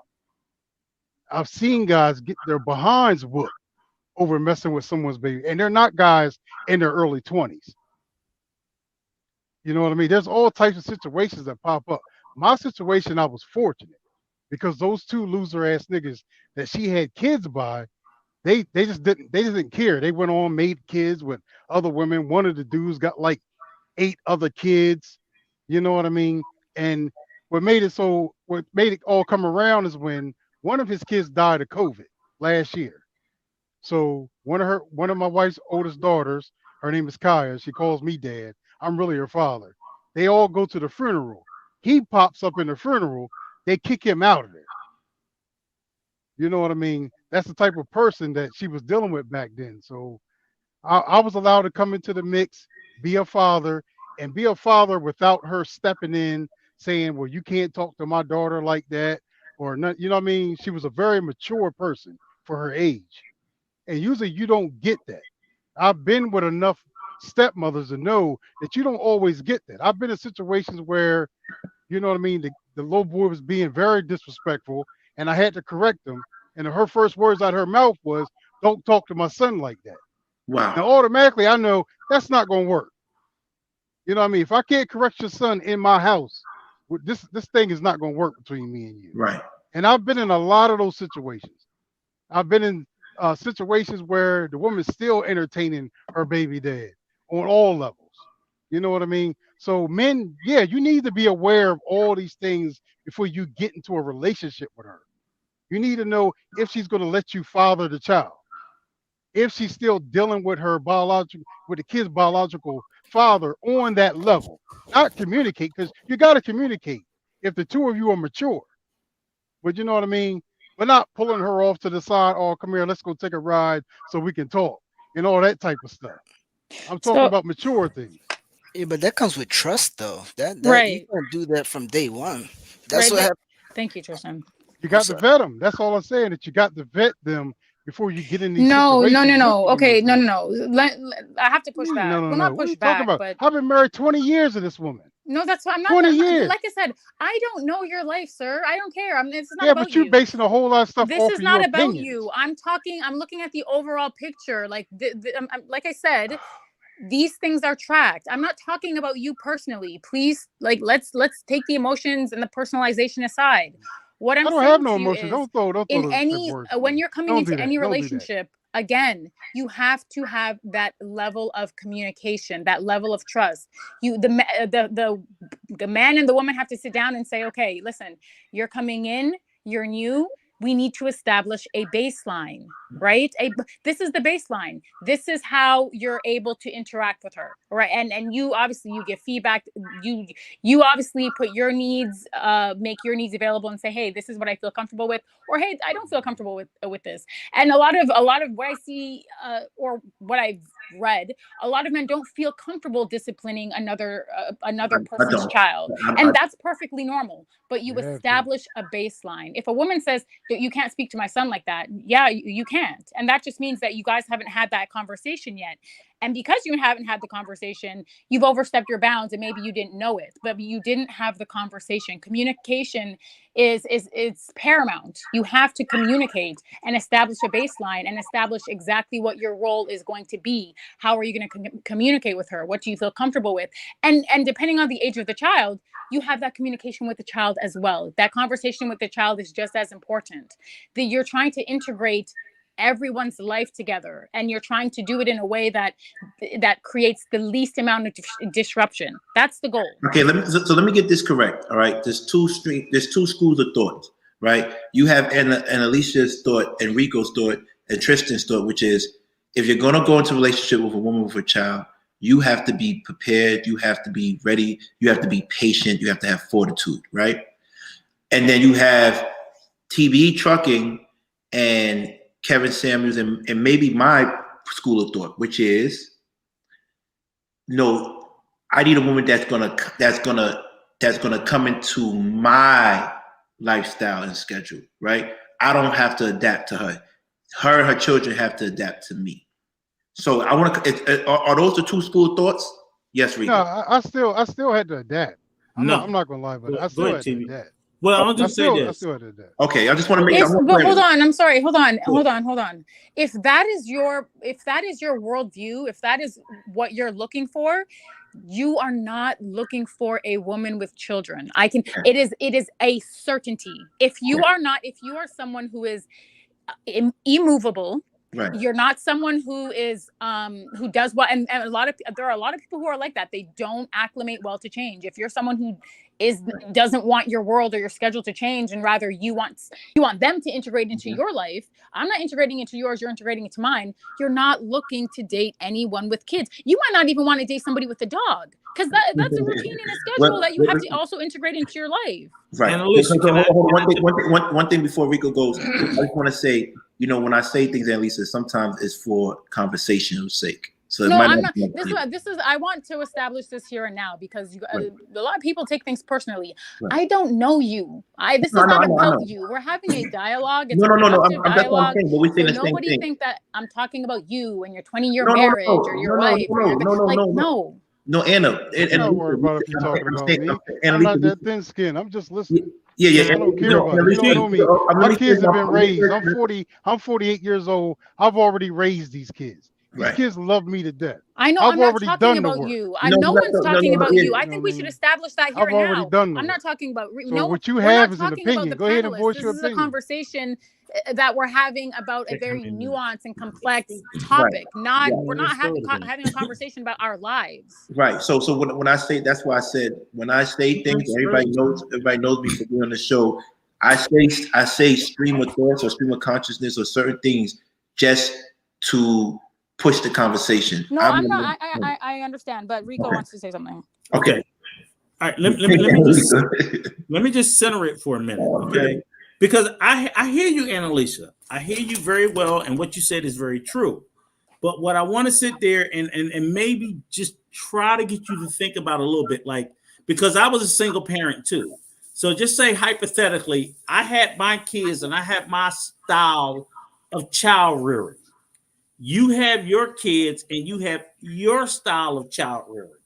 So and our two styles don't mesh. They mix, they're different. So you can't say I have to come into your life and accept your child style of your style of child rearing any more than I have to say that you have to come into mine. I agree. Rico. Yes. Can I add to that, Rico? Because you and I we're on the same page. What I'm saying is there's that you know what you're describing compromise. Yes. I'm not going to lean too far your way. You're not going to lean too far my way. Yes. We're going to have a meeting of the minds. We're going to have a conversation, and yes. we're going to compromise. That's what I'm saying. You have to know what concessions you are going to be able to make when you go into the relationship. I agree. We right on the money. And only thing I sit there and say, and I would say to you, TB Trucker, is, and I don't know, like I say, I'm a little bit old. I'm 57. I'm not 40 anything. But the only reason I would say this, because I've done this a time or two, believe it or not, is that it does require a conversation so that, and again, I get you. Sometimes you can get into the relationship and because you don't have the conversation on the front end, and then later on, you just assume that they're going to be okay with it, and they're not. Well, that's just a bad spot to be having the conversation then. I've always tried to have the conversation day one. Like, earlier in my 20s, because I came from the old school, I came from the disciplinarian school. Mm-hmm. So because I disciplined my children, I'm not going to get into a relationship with some woman that tell me I can't discipline her, because I can't have my kids say, oh, you discipline me, daddy, you don't discipline them. So that's my point. I never said it. Hold on, because what happens is we got two new people on the panel. We want to get them a chance to speak. Right. But I want to ask, if you don't mind, TB Trucking, I want to ask you a question. And it's a personal question because everybody knows I read the chats and I pay attention.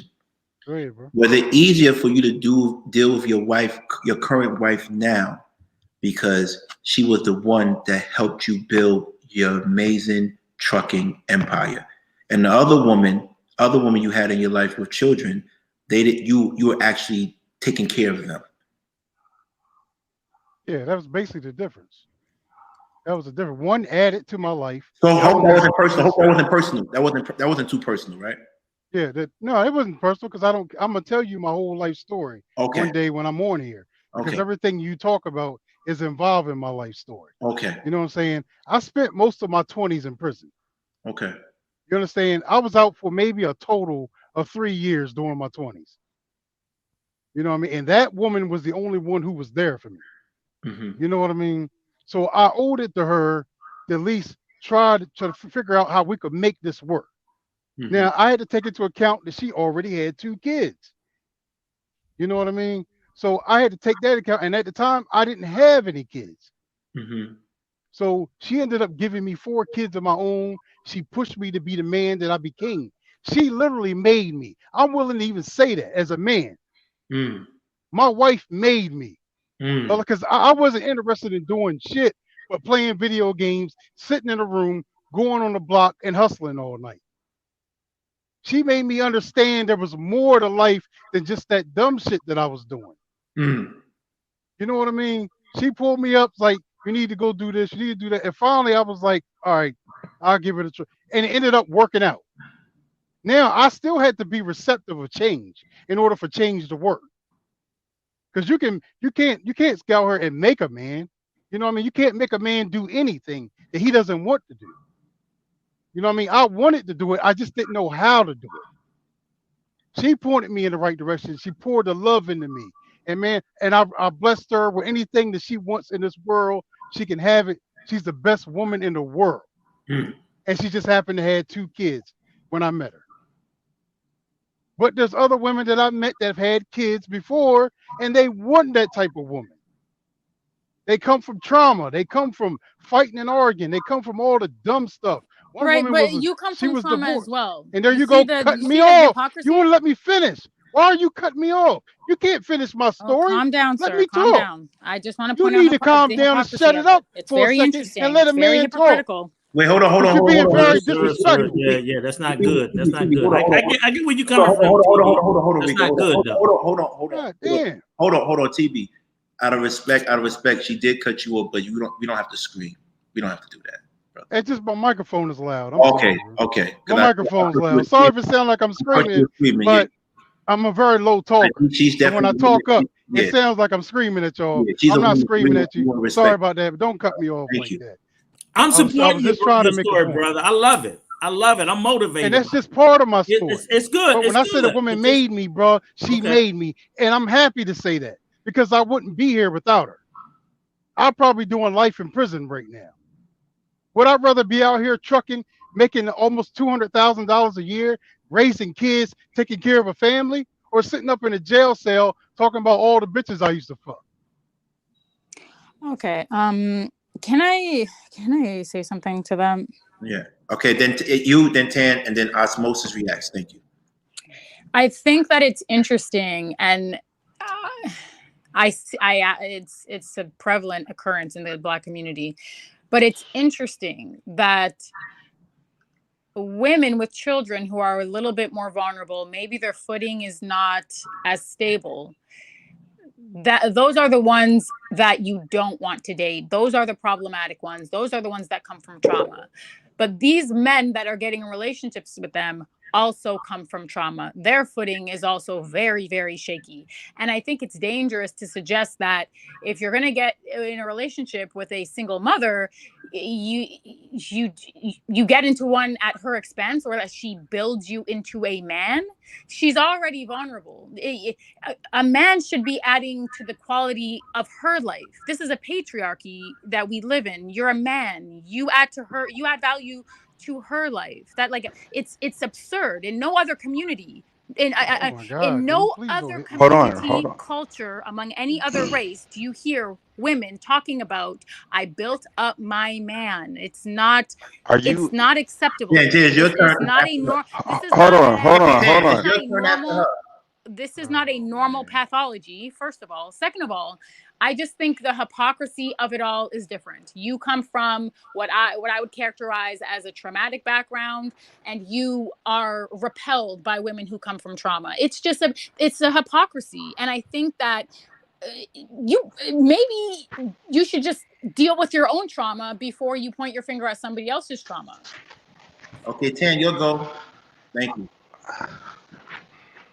Are we kicking dirt on his story and how he came from nothing to something and how he values, and he tells somebody that I wouldn't I'm be giving my where I'm at opinion. without That's her? all. I'm Like, are giving we my kicking? perspective and my But opinion, your opinion, which is my but right. your opinion is really kicking It's dirt, my right to do. which you do, and I have a right to observe that you're kicking Right, dirt but on a guy who came from also your nothing. opinion, right? That's your It's not subjective opinion, it's a opinion, fact. which It's a means fact. nothing It's to a me. disingenuous. It means less than nothing to me. Anyway, sweetheart, I don't know you, sweetheart. I'm That's just why your I'm just opinion asking, are matters you just not, kicking sir. dirt? Your opinion matters not. Okay. It doesn't matter. Don't have and don't do. All right, here Have we an go, opinion man. on others. All right, hey, I'm not gonna get argued with her. I don't care. So, what's the question, King? Oh yeah, the question is dealing with women dating women with children and the pros and cons. And men, are you really ready to handle that? What comes with that? I would say me being 30 and I've dated maybe like 2 or 3 girls with kids before in my 20s. I would advise men to stay away from women who have kids.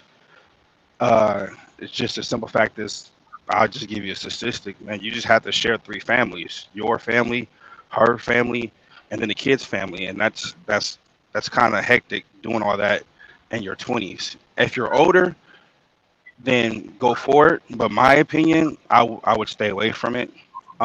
If you already have kids, hey, date a girl with a kid, by all means, do it. But as a man with no kids, don't date a girl with kids. It's just too much to handle. It's too much to handle, and it's go build your own family. You know what I mean? It's that simple. Just go build your own family. Can I hold on? And So what was the last question? Hold on. Oh. Yeah, What was the last I question? think you answered it. Was basically, is it worth it for men to even engage in that? And no, but King, can we we established the baseline, right? We are not like you. We have to take young people out of this demographic altogether. Even young parents are disqualified themselves. Like what's young? What's young, Annalisa? What's young? What age group is young? At least they're under 30. Listen, your prefrontal lobe doesn't even fully develop until you're closer to 30. So I think and if you're in high school, no. If you are in college, no. If you are like, I would say 32 and up. I would push it to 35. 35 How and old up. does she think most of these That's single when we can moms have these are? conversations. All right. Because So it's not as daunting. The hold on. variables are not as detrimental, right? Like, I get it. The paradigm shifts entirely. So, that's why, like, it's disingenuous, I feel, if we're having this conversation about kids having kids getting to relationship with other kids who have kids. Like, nobody should do that. Kids shouldn't have kids. I'm going to answer that question. I'm going to answer that question for you. Thank you for waiting patiently, Osmosis. If you guys are both mature, 35, 36, you're a man with no kids, I would say if you're going to date a woman with kids, have her kid be a girl, because it's so much easier. The only thing you got to show that girl, is how a man should treat a woman. And you give that example by treating her mom a certain way, which is respectfully, like a queen. So if you're going to date a girl with a kid and you're 34, 35, whatever, have it be a girl. Because if you date a girl with a boy, you got to deal with the daddy and, hey, I want my kid to play football. You may want him to play soccer or do piano. But when it comes to a boy and your heir to your throne of what you build, you're going to want to have more hands-on with your son than with your daughter, because you expect the mother to teach that daughter how to be a woman. You can't really teach that daughter how to be a woman. You can only show her how a man should treat a woman. So if you're going to date a girl with a kid and you're 35, 36, like she's saying, mature, if you're going to step into that realm and that stress, have it just be a girl. It's so much easier. All right, Osmosis, thank you, Tan. Osmosis, you have the floor now. Yeah, I mean, I don't disagree with how do you say Annalisa? And what Annalisa is saying, I just think the context kind of matters as far as, and I put in the chat earlier that I am currently in a relationship with a single mom, and we've been involved for the better part of 8 years. And I'm saying involved because there comes a lot of ups and downs, like most of you guys are saying.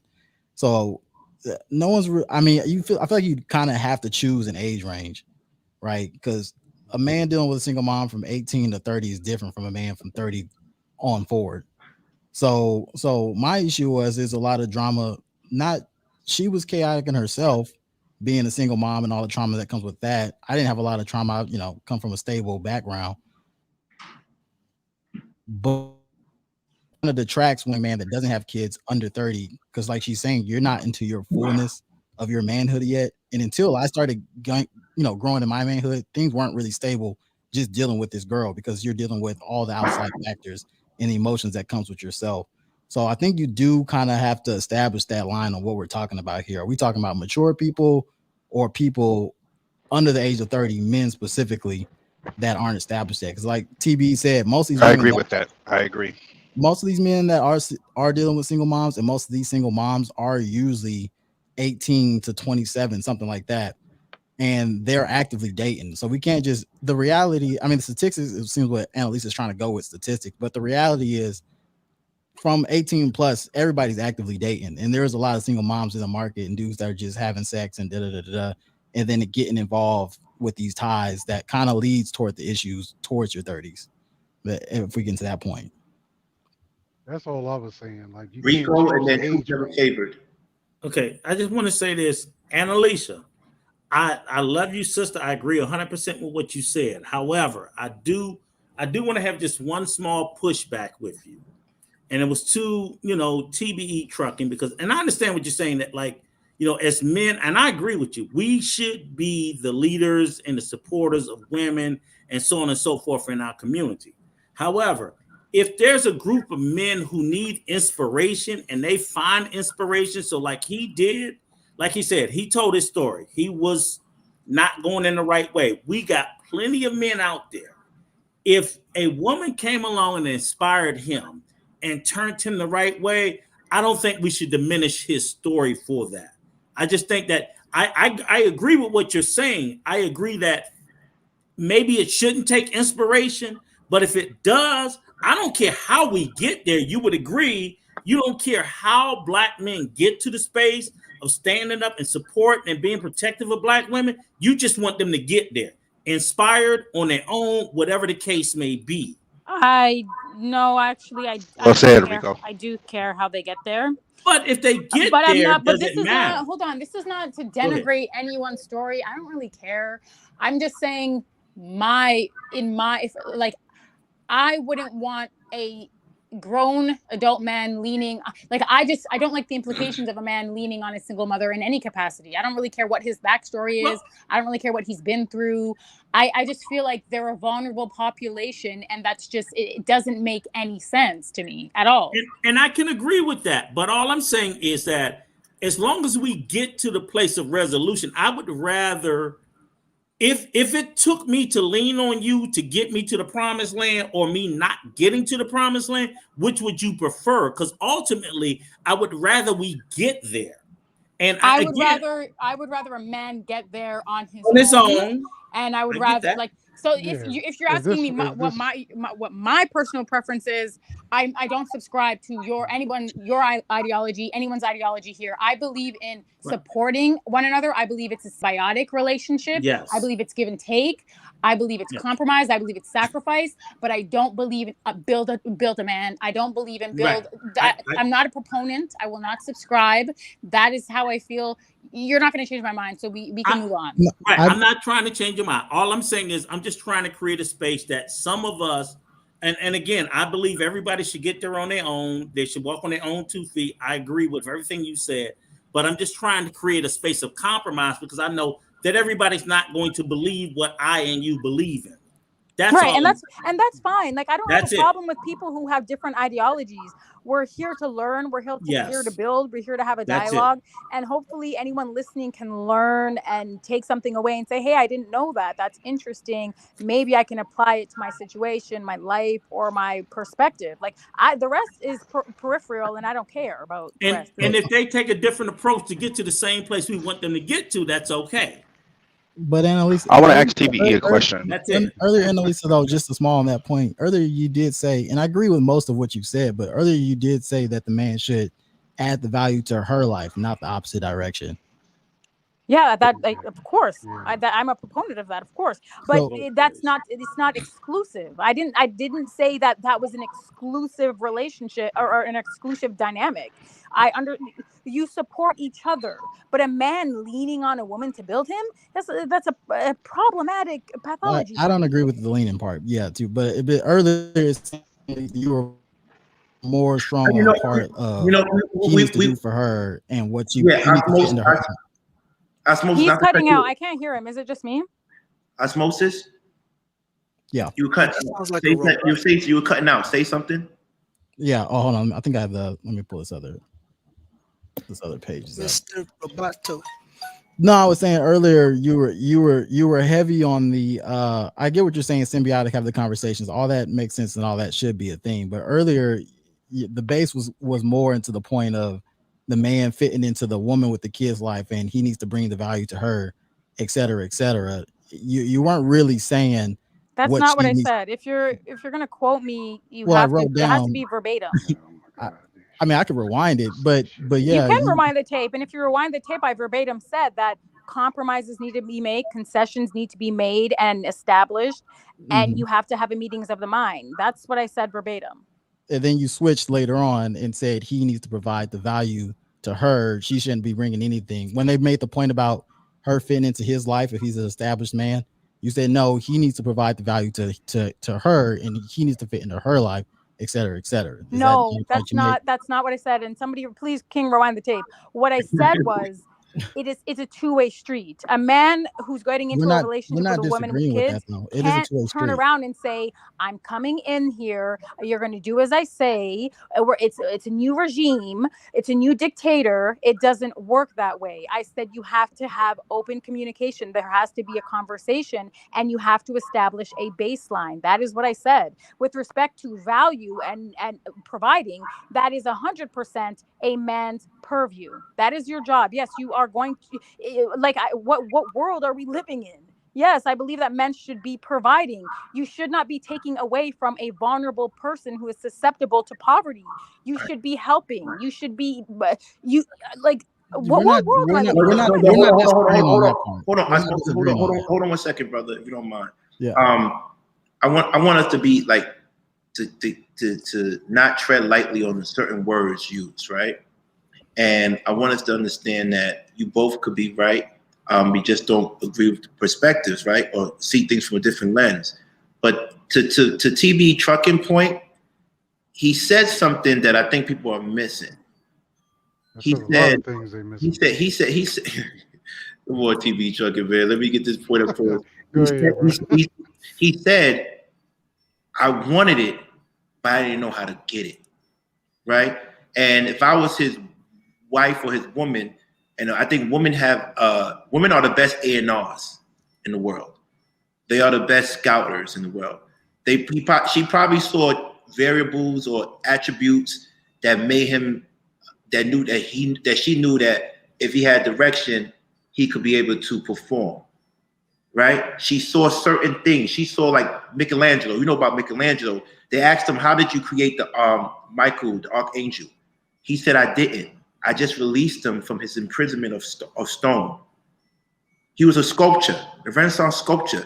He said, I didn't create him. I just released him. I chipped away, and archangel was released from his prison of marble and stone. So with that being said, some women have that, and maybe that's how I heard it, right? Maybe I'm wrong. Some women have that, some women don't, bro. Some women have it. Maybe I'm wrong, but I'm just saying, maybe she saw what he was, but she chipped away. And I don't know if he meant, I don't know what you meant to be. The reality is, I never hustled her. The reality is most single mothers are not going to have that attribute because it's a vulnerable population. It is. For you to have the expectation that they have it is unrealistic and doesn't even make sense. That's what I'm saying. Okay. So it's fine that he. Nobody ever said that's every single mother. I just said that was just my wife. They were on the same algorithm. That's all well and good. But I'm saying that is an outlier, and that shouldn't be expected. I agree. It's definitely an outlier, because every time I tell my story, people are sitting there with their mouths open. I know it's an outlier, but that doesn't make it less valid. A woman can breathe life into a man. She can breathe hope into a man. That's what the whole point of being in love is for. Now we have this union, and everybody understands their job, and we was able to make it through marriage and raise these kids. Now, we did mess up, end up having another kid at 40. So now we're back where we started at square one with a 7-year-old. Yeah, she gave me Kevin Hart. Damn. I'm not gonna lie to you, Annalisa. You might not like this, but I'm gonna be honest with you. And I barely know you, right? But if I was ever going through a time where I felt I wasn't able to do something or be depressed, I'd probably call you. You know, I think that's kind of weird. You're like, that's kind of weird. Can I ask you a question? Let me tell you why I will call you. Because you say the truth in a way where it's tough love, and you inspire me to get on my feet and say, stop being where you at, and do what you need to do because you can, right? And I think women do have that gift, that innate ability to help men and improve them. But King, you understand that is I don't take issue with that. I have no issue with that whatsoever. I have a lot of guy friends. We have these conversations. Right. Everybody has moments in their life where they need some affirmation. You know, they need to be reminded of who they are. I'm not talking about that. I'm talking about building someone, a man. I'm talking about building and supporting a man as a vulnerable single mother. I'm not talking about being a shoulder to cry on or a ear to talk into. That's completely different. I don't have a problem with that. If I need advice, if he needs advice, it's symbiotic, right? We're both getting something out of it. But if a man is leaning on a woman to build in him and support him financially, whatever it is, that is completely different. Okay. Tan. Can I say something right quick? Tan, what you need. Tan, and then truth is never favored. Thank you. I 100% totally agree with her off of my experience as well, but I agree with her because my mom married somebody. My mom had 2 kids, and I know we don't want to do personal experience, but I'm gonna tell a story that goes right with what she's saying, and I totally agree with her. My mom married somebody. She had me and my older brother, and she did his job applications.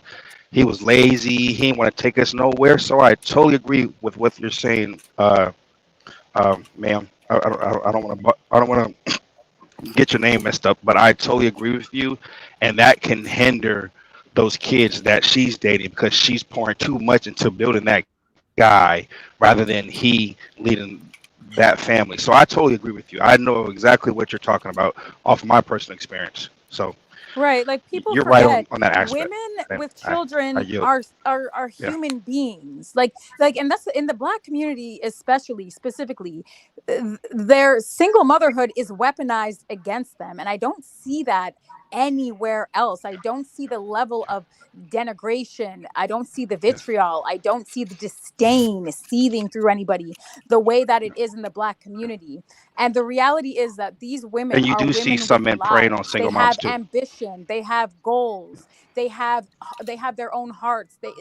They're human beings. Like they're whole human beings with autonomy, with aspirations, with dreams. And yes, they have children, and it's on you. It's entirely on the applicant or the person looking to engage with this person. It's on you to see having children as a negative or a positive, as something that you could use as a moment or an opportunity for growth. Because I can assure you, children you have to grow. You have to change. Is the only constant in life, and if you want to stay stagnant, don't have kids. Right. If you want to stay stagnant, if you are happy with your lifestyle, if you're happy with who you are and where you're going and what you're doing, you don't want anything to change, don't go around kids, don't have kids, don't adopt kids, don't get a dog, don't get a cat, don't get a fish. Right. So, but get a YouTube channel like I did. Listen, I want to say, let me say one thing, please. Truth is never favored. I want to say, it's your turn to go, and then we go to Rico. But I also want y'all to keep in mind, and Elisa was actually consistent in her messaging, because in the beginning she referred to predatory behavior to single women with children. She did talk about that. She didn't go into detail, but she said there is predatory behavior, and I think we should talk about that. We will. I didn't hear you. Say that again. No, I'll definitely talk about that for sure. All right, we're going to talk about that after Truth is Never Favored. Truth is Never Favored. You have the floor. And everybody press mute, please. Thank you. Truth.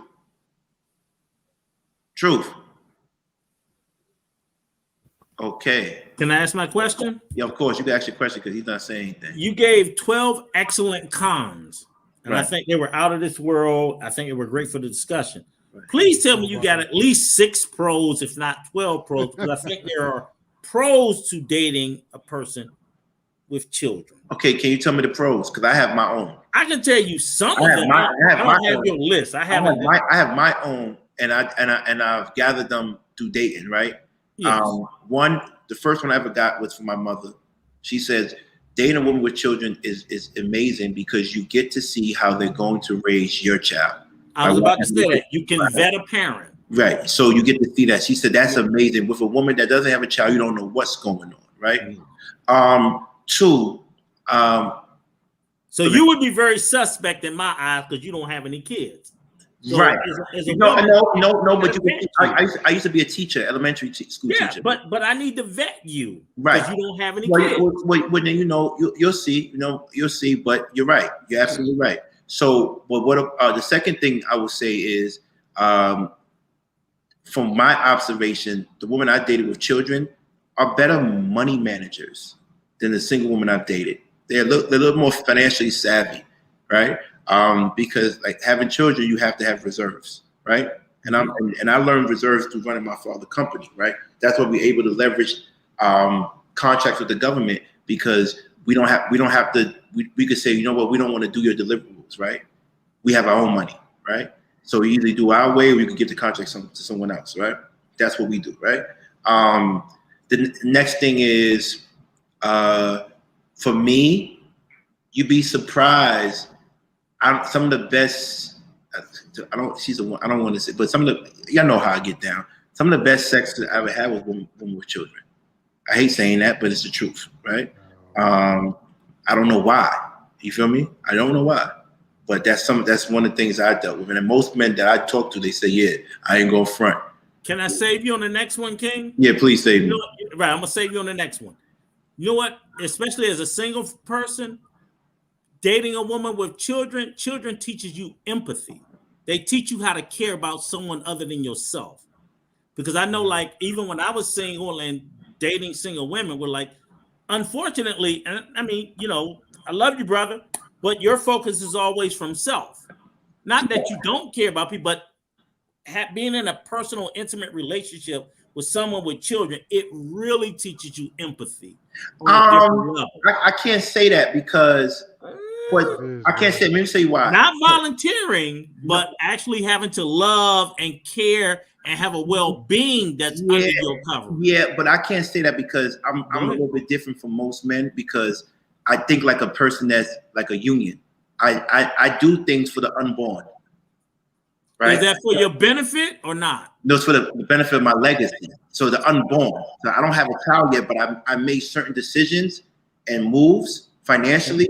And I'm even now, like, I'm battling getting life insurance because I don't have a child, but then I should get it because I will have a child, right? I just think like if you date a woman with a kid, it's like you learn empathy for people with there's no altruistic motive. It's just like you have to care about someone for them and not for you and not anything you get out of it.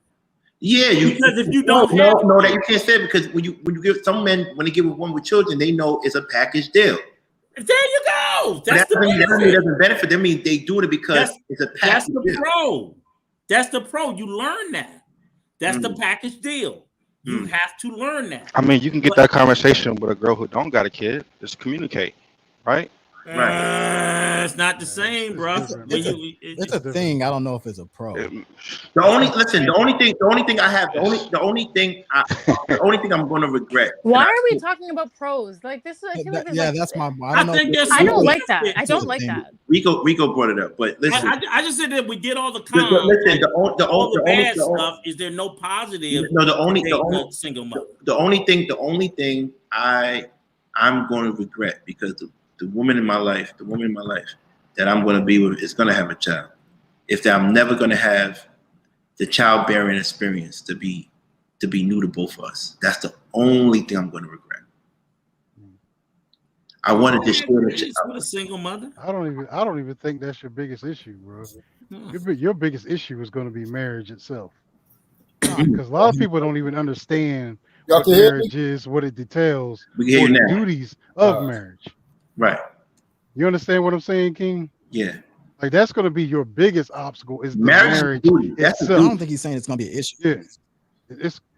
That's what the kid thing. Like you're in your 40s, like you're gonna be with someone with a child. It's going to be the marriage itself. That's going to be your biggest obstacle. Because that's where you have to put yourself last as a man. Everyone else comes first. Everyone. But you have to do that. You may not. Sorry, TBE. You have to do that whether they're your biological children or not. Like, I don't think people. You think I know that? I've been married almost 20 years. I know, but that's what we need to be honest about that. Stop. These things are not exclusive to getting into a relationship with a single mother. These things are going to happen if they're your kids too. I wasn't talking about that. I was talking about King wanting to pick he wants to get married. No. Hold on. That's what I was referring to. Hold on. The only reason why I said what I said, and then we're gonna go to truth, is that's the only thing I could say that's associated directly with a woman that has children, which is that I would never ever have the childbearing experience to be shared for the first time with my wife. That's the only thing. That's the only. I can't get around that. Okay. I'm trying to tell you, bro. I agree with you. It don't really I agree matter. with you that, I'm King. trying to tell you, can't get it doesn't matter. I know what you're saying, TB. I get what you're Once saying. you see that child come out of that woman, Right. that is the most amazing experience and I ever. Yeah, it doesn't matter if it's her 8th child, her 10th child, or 15th. But that's your child. Yeah, but no, I get what you're right. It's different You're when you right, learn you're with right. somebody. It's different when you learn with somebody. You're right, TB, but it's still the fact that it's not it's something that I wanted. Exactly. I wanted the first year. Good luck in this country trying to find that. I mean, I can marry a whole bunch of girls that I got it. I found it. It's a rarity. I found it. They out here. They're rare. Yeah, it's out here though. They're the women that you want to be with.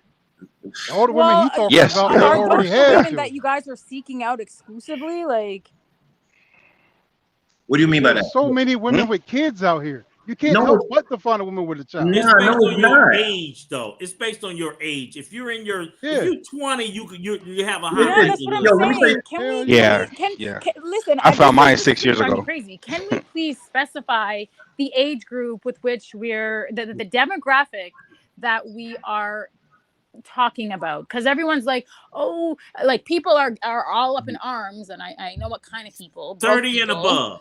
Right, you're right. They're broke, degenerate bums, but they're all having issues with providing and like that word seems to be like the nucleus of their mind. It lives rent free in their mind. Like, listen, if providing is a problem for you, it's because you have nothing to provide. Like, move on. This is the real world. When you are an adult, man or woman, you have to provide. Like, please, like, let's move on. What age group are we talking about? Because if we're going to be talking about kids, I'm going to bow out of this conversation respectfully. No, 30 and above African American. Let's just set it there because that's a nice sweet spot. Not too young, not too old. 30 and above African American. What's the percentage that probably has children? It's not a high percentage. A high percentage. Okay, let's.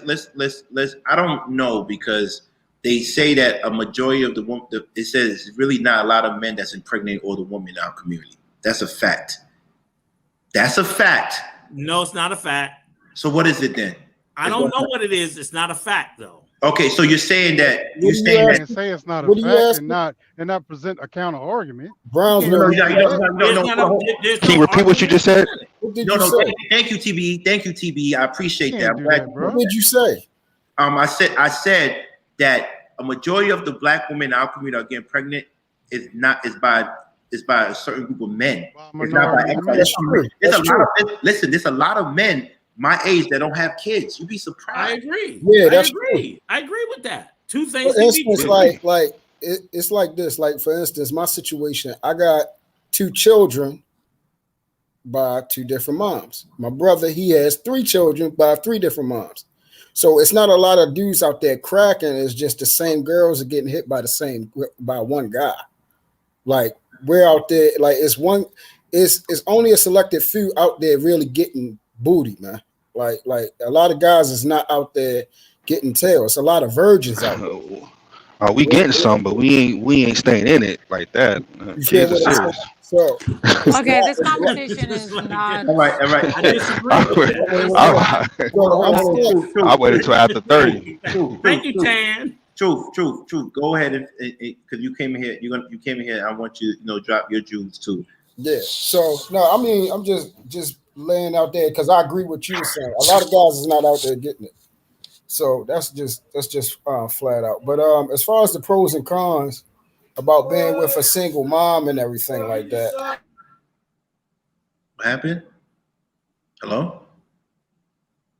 I think that was Truth background. Well, he's on mute. Hello? You hear me? Yeah, I can hear you now. Yeah, so a lot of people when it comes to, I mean, I agree with this. You should not be coming into a woman's life and she has a child with yourself not being established. You shouldn't be coming in to add an extra burden to her life. You feel what I'm saying? Right. Like that shouldn't be realistic. It shouldn't be a realistic expectation for you to be wanting her to pick you up. And then you got to be considerate because I grew up with a single mom. You feel what I'm saying? Right. And I went through those things as that child, watching my mom trying to find a suitable mate and a suitable man for me to look up to. Mm-hmm. Feel what I'm saying? So as men, you got to take what you learn watching as a kid and then come into that same element. My first experience was 3 years ago, as far as having living with a woman and living with her child and everything, and that whole experience of having to understand that this is not my child. The way they think, their DNA, the way they respond, their habits, their learning capabilities, everything was different compared to my children. So I had to basically start over.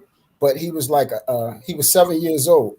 So you have to think about all those things that come with the baggage of her experiences, what she deals with the child's dad, her being a single mom before you got there. Right.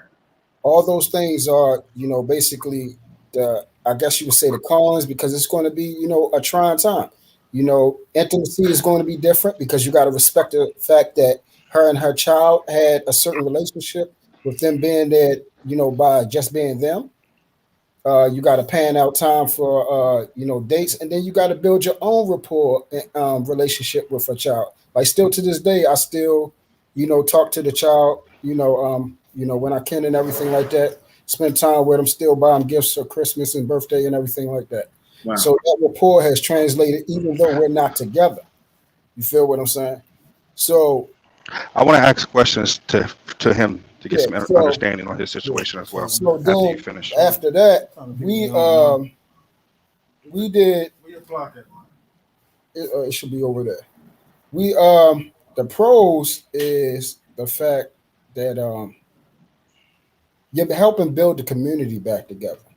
You feel what I'm saying? Something that was broken, you can be that missing piece to help a child, find that individual that they can look up to and become the man that they're supposed to be. That's what I look forward to. I look forward to as in, again, how was I when I was a child growing up and what my mom was looking for.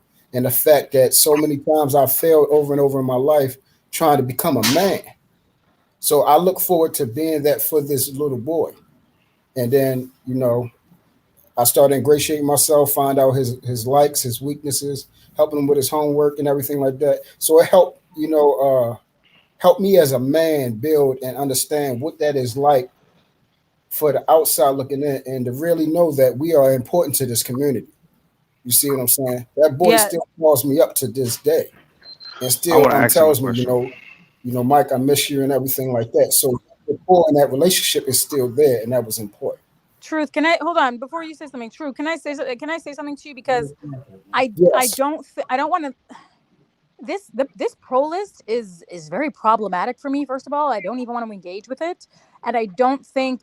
But I like the fact that True is applying this on a more macro lens, which is that's usually the place that I'm coming from, right? It's interesting. Black men have the highest rates of absenteeism, but they're absolutely repelled at the idea of being a stepfather, right? It's like, but you are serving a purpose transcending and greater than your own, right? Because truly building up the community.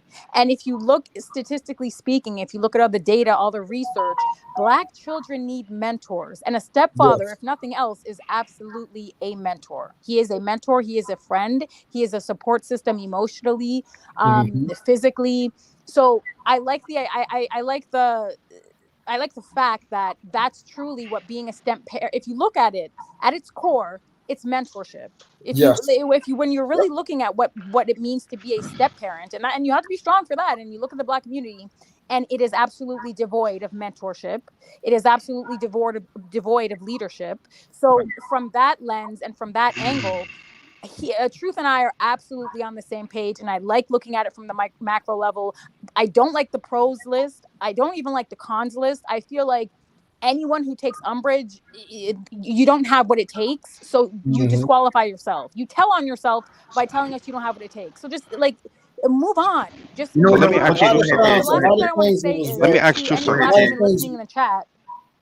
If there are Black women listening in the chat and they have kids, if a man tells you that he has a preferential gender with respect to what your child is, or what's easier, or what's more difficult, you need to run. That is a predator. Mm-hmm. That is a predator. What do you That is mean? Mom Told. How? That is Hold Mom Told. on. Predator. That word is I don't know about really I don't care if you have a problematic. problem with the word. Yeah, If a man that word is. prefers a female child I over just a male hold on. child, I explained that's a to you. problem. I explained to you why it was easier to deal with a girl than a boy. Because as a man, I know what I would want my son to do, and I don't want another man to tell my son Right. Well, I said what I said, how to. and that's how I feel. Okay, it's And wrong. and It's it wrong. is what It's it wrong. is. Okay, So it's take it wrong. how you want to It's take Y'all it. can go wrong. back here and Okay, I don't care how I take it. It's But wrong. Tan had a Anyways, question for Truth. yeah, let me it's finish not. up, and then y'all can go ahead and keep bumping heads because I see y'all got a lot of contention with y'all too.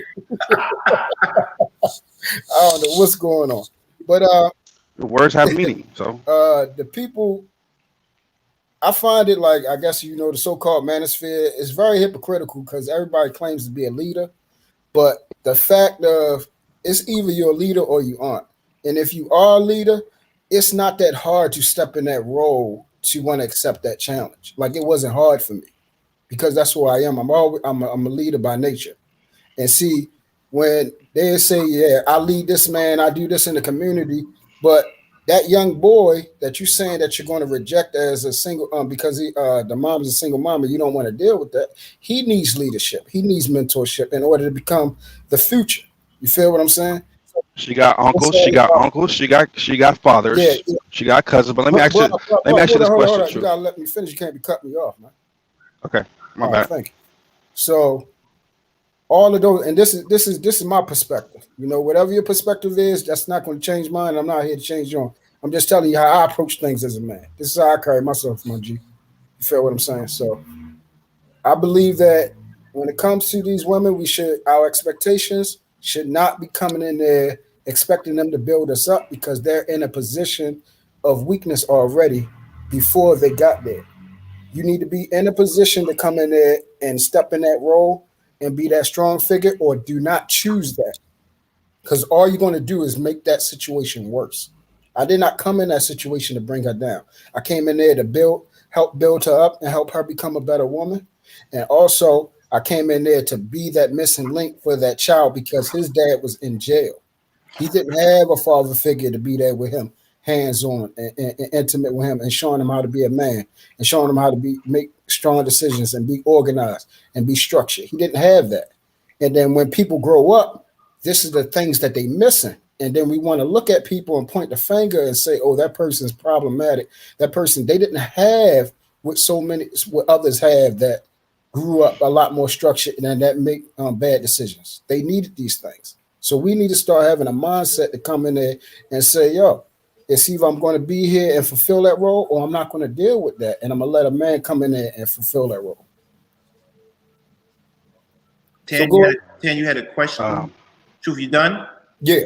Yeah, the question I had, yes. The question I had for Truth is, were you the man that you should have been, or were you the man that you should have been before you met her? Did you move it to her spot or her kid? Were you financially stable? Were you be? Yeah. No, see, I had my own spot, but she wanted me to. I moved in with her because I had a 1-bedroom.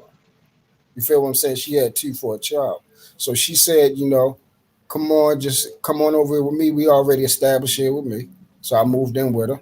I took care of the bills. I took care of everything. Like it was just like we was trying to build in order to become a family, and then the following year, if we made it through that year, we was going to move out. Yeah.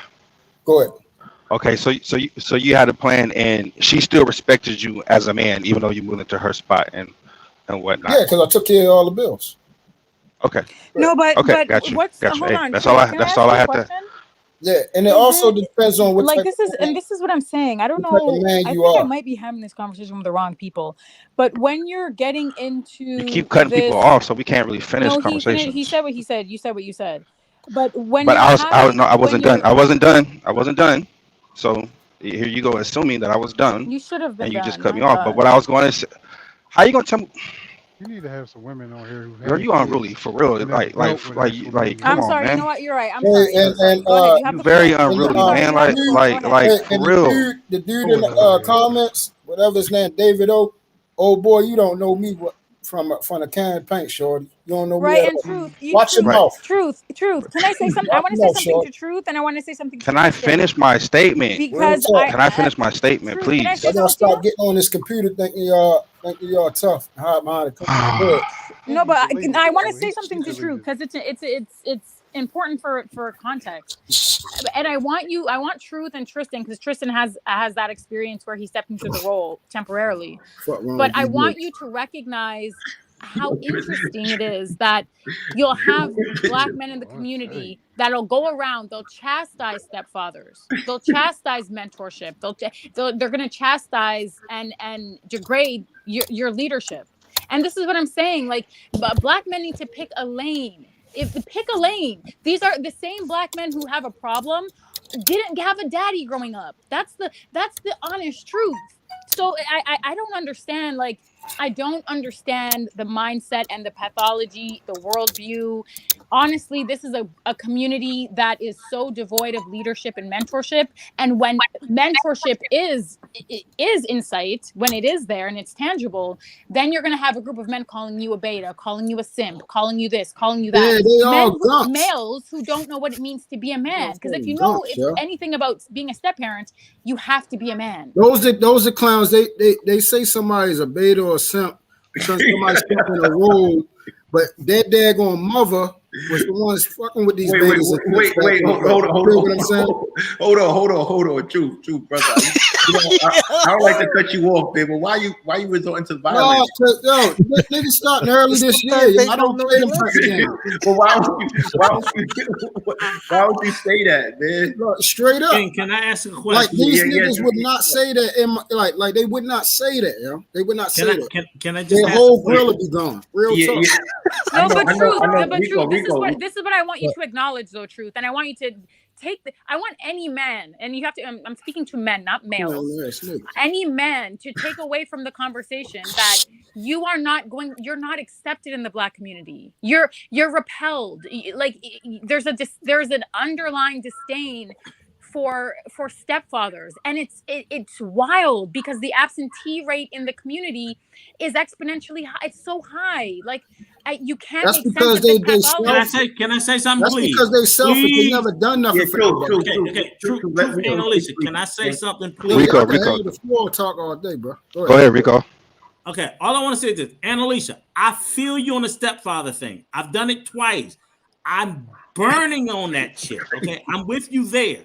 But what I'm saying is, when we push it out that way, they're not receiving it. And I 1000% rock with you on how you feel about stepfathers, because I've been one to multiple children and I hate it. But I don't even want to talk about that. What I want to talk about was to Truth. You specifically, and I only want to speak to statistics and things that are put out in the ether. You specifically said, how can I disprove a fact that's not a fact? And the reason why I say that is, in the just in the YouTube space, period, people throw out statistics that's not substantiated or proven true, and then they expect people to say that if I say it's not true, to prove it's not true. I don't have to prove a negative. If you make a statement or a claim, King, you Columbia grad, and the other university, you must have evidence to substantiate it as a positive. I don't have to say you're telling. I can say you telling a lie. You must prove it's true. So if you say 80% of women are filing for divorce, and I say that's bullshit, you don't have to. I don't have to produce evidence that it's bullshit. You must produce evidence that is true. And if you can't produce evidence of a statement that you say is true, you must stop saying it. That's all I want to get to, because too much in these spaces, people throw out stats that you just pull out of their ass. And every time I ask someone to substantiate it, they don't. They pivot. They turn to something else. Oh, well, 80%. Prove it. Shit. Prove it. Rico's 100% right, but I understand where TB is coming from. In science, it's not my job to prove it. It's your job to falsify it. No. That's science. In science? Science. A hypothesis becomes a theory when it can't. It's a theory. A theory. A hypothesis becomes a theory when it can't be falsified. You have to prove it wrong. But it becomes a fact when it's proven. No, it has to. It's only proven when it's falsified. That's what TBE is coming from. It's a hypothesis.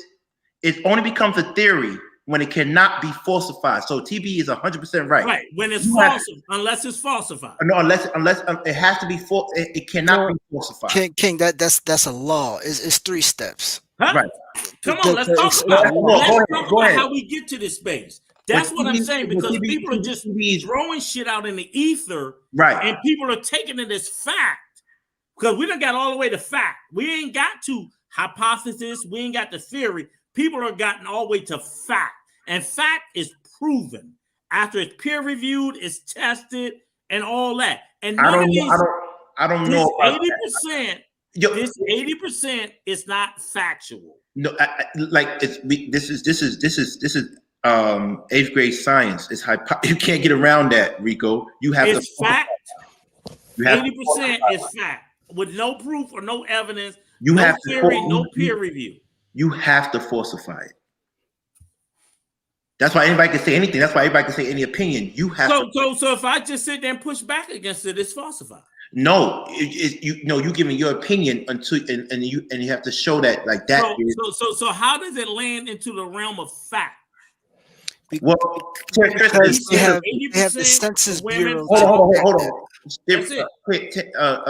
That's my issue. Well, basically, their statistics are basically based off the U.S. Census Bureau. Huh? So, what is it? The U.S. Census Bureau, where they have every statistic of everything. I want to know who's talking. It's Tristan. No, I'm saying I don't see it lit up. Because I got my keyboard warrior. Because Rico about to go. No, that's what I'm saying, Rico. They're basically getting their statistics from either the Brookings Institute or the Census Bureau.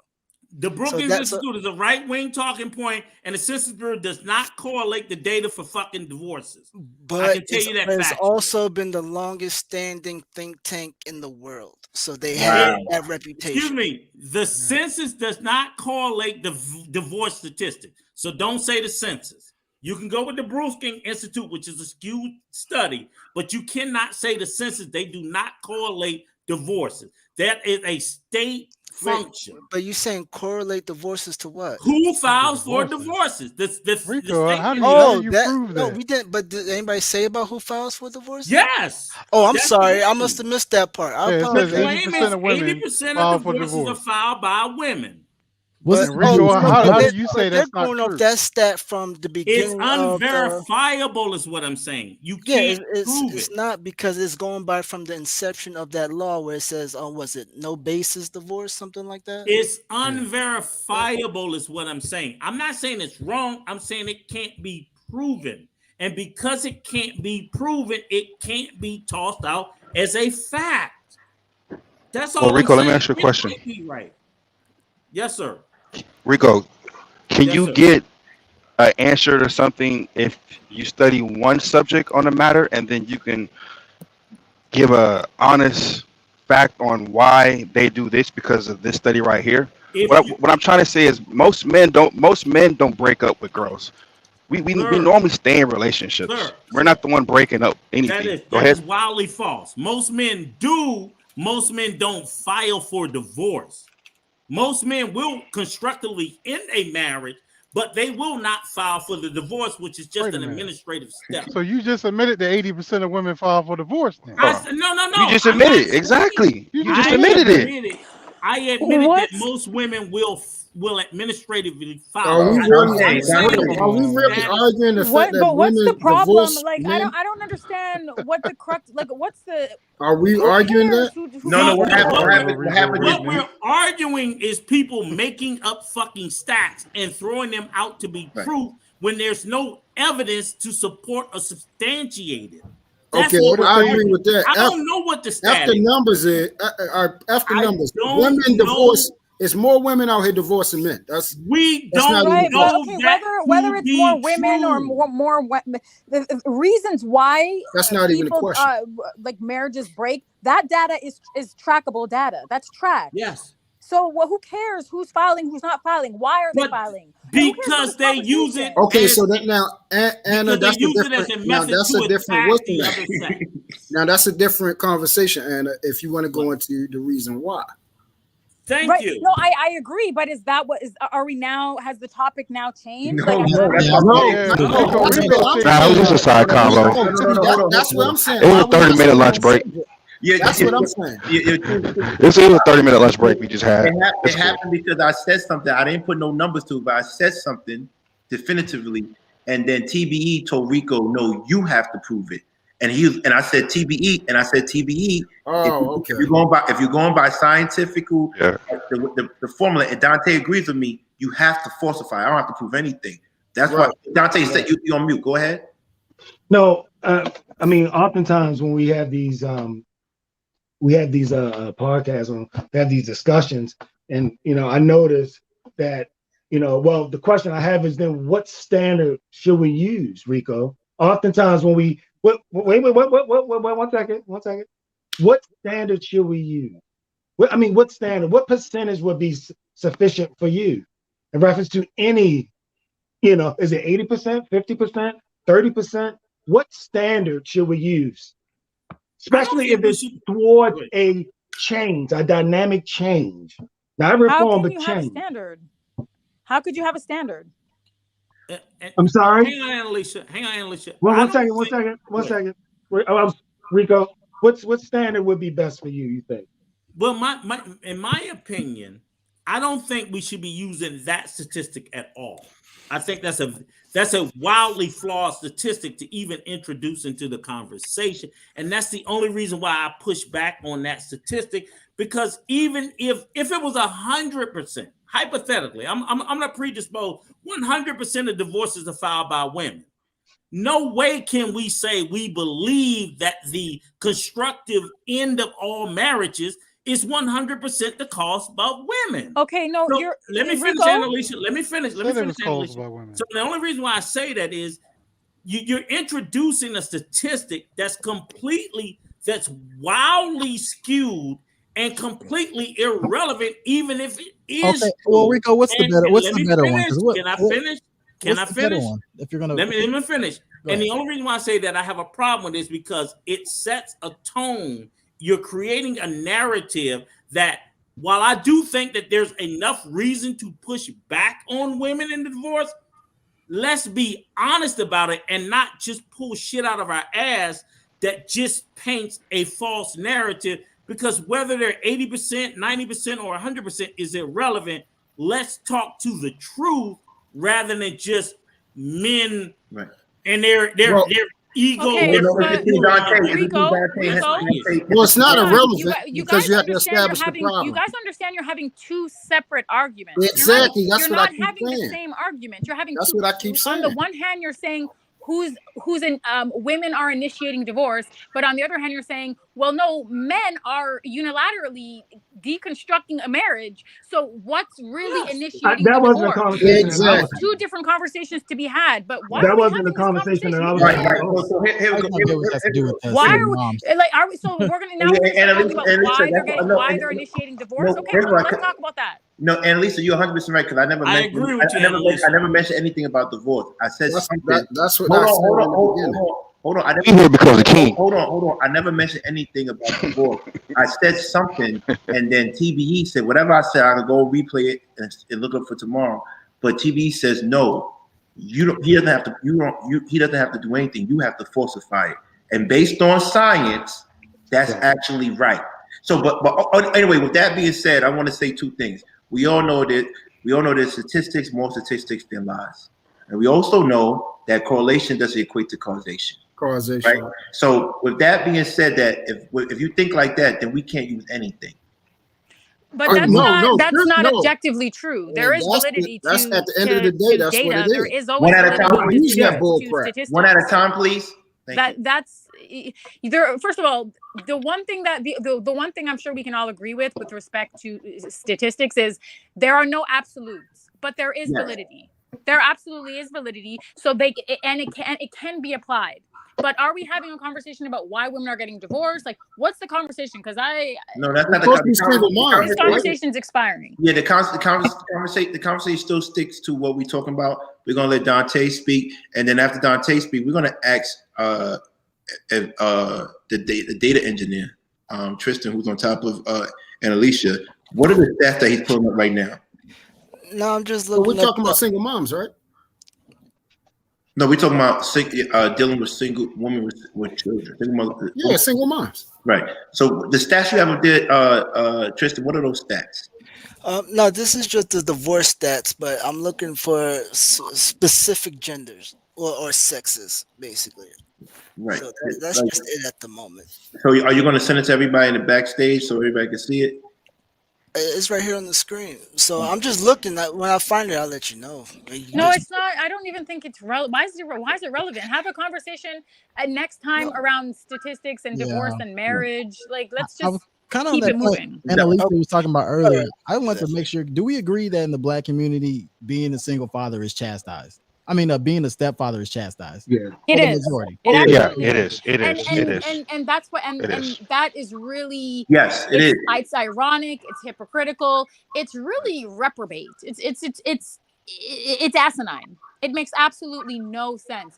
Like in social work, what you see, especially with children who suffer from or experience absenteeism, right? And even when we're having conversations about single mothers, we also have to shift that, because absenteeism is you can't become a single mother without an absent father. That's the reality. So, but in the Black community with children who don't have fathers, what you see is the outcomes: academic attainment, mental health, physical health. These things are detrimentally changed. These things are immensely improved when they have just one mentor, one male positive role model in their life. That changes the trajectory of their life forever. And we see it in practice. We see it in the data. We see it in the studies. Children just need one male role model in their life to change their trajectory, to change their outcome, to add value to their life. And then they can grow up and do the same thing to someone else. And in the Black community, that is chastised, that is trivialized, that is weaponized and demonized, and it's a disgrace. And that's what I'm saying. Black men, and it's a part of the culture. It is absolutely embedded in the culture that Black men have cultivated, and it needs, like, somebody has to do something about it. Men need to start chin checking other males, because it's not men who are doing it, it's males. You need to start chin checking them, and you need to create some sort of baseline and establish what is acceptable in the Black community and what is not. Because if being a stepfather is not acceptable in the community with the highest rates of absenteeism, you that's a problem. Okay, that is a problem. And I like what you said about the difference between men and males. I've said that right. You've always been saying that, truth. Constantly, yeah. You always said that, Dante. I want you to have the floor for now, but before you have the floor, now remember what I said, and this is where Rico had pushed back, and I agree with him a little bit. I said there's only a few of us getting these girls pregnant. That's what I said. And you said, where was the fact? That had nothing to do with divorce. I don't know where that came up. I don't know how that came up, but that's what I said. Yeah, that's what I agree with you. Yeah, and that's what Rico said. Before you say that, where's the stats behind that? And that's what TV says you have to falsify. But we never say anything about divorce. I don't know how that came up, Rico. So with that being said, I want to say one thing. If Tristan, if you could prove that, because everybody says it, the world be saying that it's the same guys getting everybody pregnant, right? Just look around, man. That's not true. That is not true. Hold on, true. That is not true. Hold on, true. We have to, in all fairness, since they don't want to disprove it, I gotta find statistics by it, whatever. But they should be disproving it, right? Because that's like, we can say that's not fair either. But what I want to say, that's not true either. I'm not saying it's fair. No, hold on. I said that's true. It was misspoke. What I want to say is this: what is true, that is more black women than there's more qualified black women than qualified black men. That is true. That is a fact. Women outnumber men in every race. That's a that's a fact, right? So my thing is this: how do men check men? Why should men check men for impregnating these women when there's more women? Like, shouldn't right? You're Women right, to be King. Women dealing with should go around a checking man. men and get a no, skateboard smashed in their face or a wine bottle smashed in their face, or get shot or get doused in gasoline and lit on fire. You're right. I didn't say that. Women should check men. I agree. I didn't finish. I said women not necessarily check them, but if they know they carry the burden of. Okay, let me answer your question. Because I know exactly where you're going to go, King. Let me answer your question. But the reason that men should be shoulder checking other degenerate men is because you are setting the standard. If you have any love for your people, your community, your culture, in any capacity, you need to determine what is okay.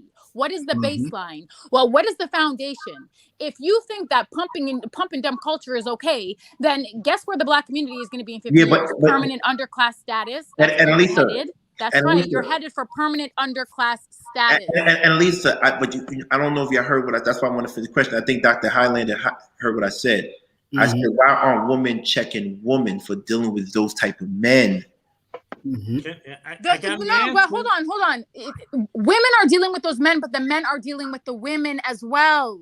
I understand that, but you're opening your legs up to get a kid from that guy. Opening your legs has nothing to do with anything, sir. My legs are open right now. I'm not pregnant. I got an answer. We're not talking about what we're talking about. We're talking about. Hold on. That was kind of funny. You know what? This is. Let me. If the guy's not up to standard, start opening up your legs to get pregnant by him. Respond to King. Hold on. Let me respond to King. Simple. King, let me respond to you. Okay. In other communities, you know what happens to men who abandon their children? They're leopards. They're ostracized. You can't come and that's where the whole shotgun wedding thing comes from. That's like men what community? You have to. Can I answer? A woman, you have to marry her. Like that's unacceptable in every culture among most races. It's just not acceptable. Yes, Rico. A bunch of sorry ass white dudes out here. Okay, guys. Look, seriously. Just take a step back for a moment, okay? The Black community, like every other community, is in levels. Okay, we have an upper level. Right. We have you have high value, whatever bullshit you want to call it. You have upper middle class. You have middle class. You have lower middle class. You have upper poverty, so on and so forth. The vast majority where people talk about the duplicity or the multiplicity of the same guys impregnating the same women, they're all down here. But most Black women in this upper echelon, most of them have no children or a single children, or even in the upper middle class. So the problem is that we tend to sit there and correlate and we count, and I always get frustrated about that. When we count Black people, we count us as a whole. So we'll say all these freaking babies down here, and they count into the population of all these upper class women who don't have any children. But when we look at other communities, we don't look at them the same way. So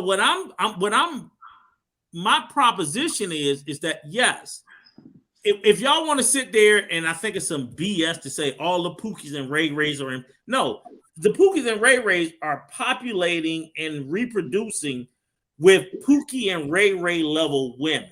They're at the bottom. They are not at the upper. Let me finish. Can I finish, Mr. Freezy? That Cap though. Go ahead. Can I finish? Okay, Cap. But can I finish? Sure. Respect. It's not. Okay. Can I finish though? Go ahead. Okay. It's not to say that there's no exception, but I would venture to say that the vast majority of that top echelon women are not getting impregnated by Pookie and Ray Ray. They're getting impregnated and they may be having children, but they're not Pookies and Ray Rays. You're making a lot of facts. Now we want to sit there and call them and classify them as, oh, he's a Pookie and Ray Ray because he might be making 60 or 70,000 and she's making 200,000. Okay, so maybe to her that's a Pookie and Ray Ray, because again we're talking about socioeconomic status. Hold on, Rico. Hold on, before we go any further, freeze you, my fellow frat, my beloved Noob. You know what I mean? What I want to say is Mr. Rucker has something against you, Rico.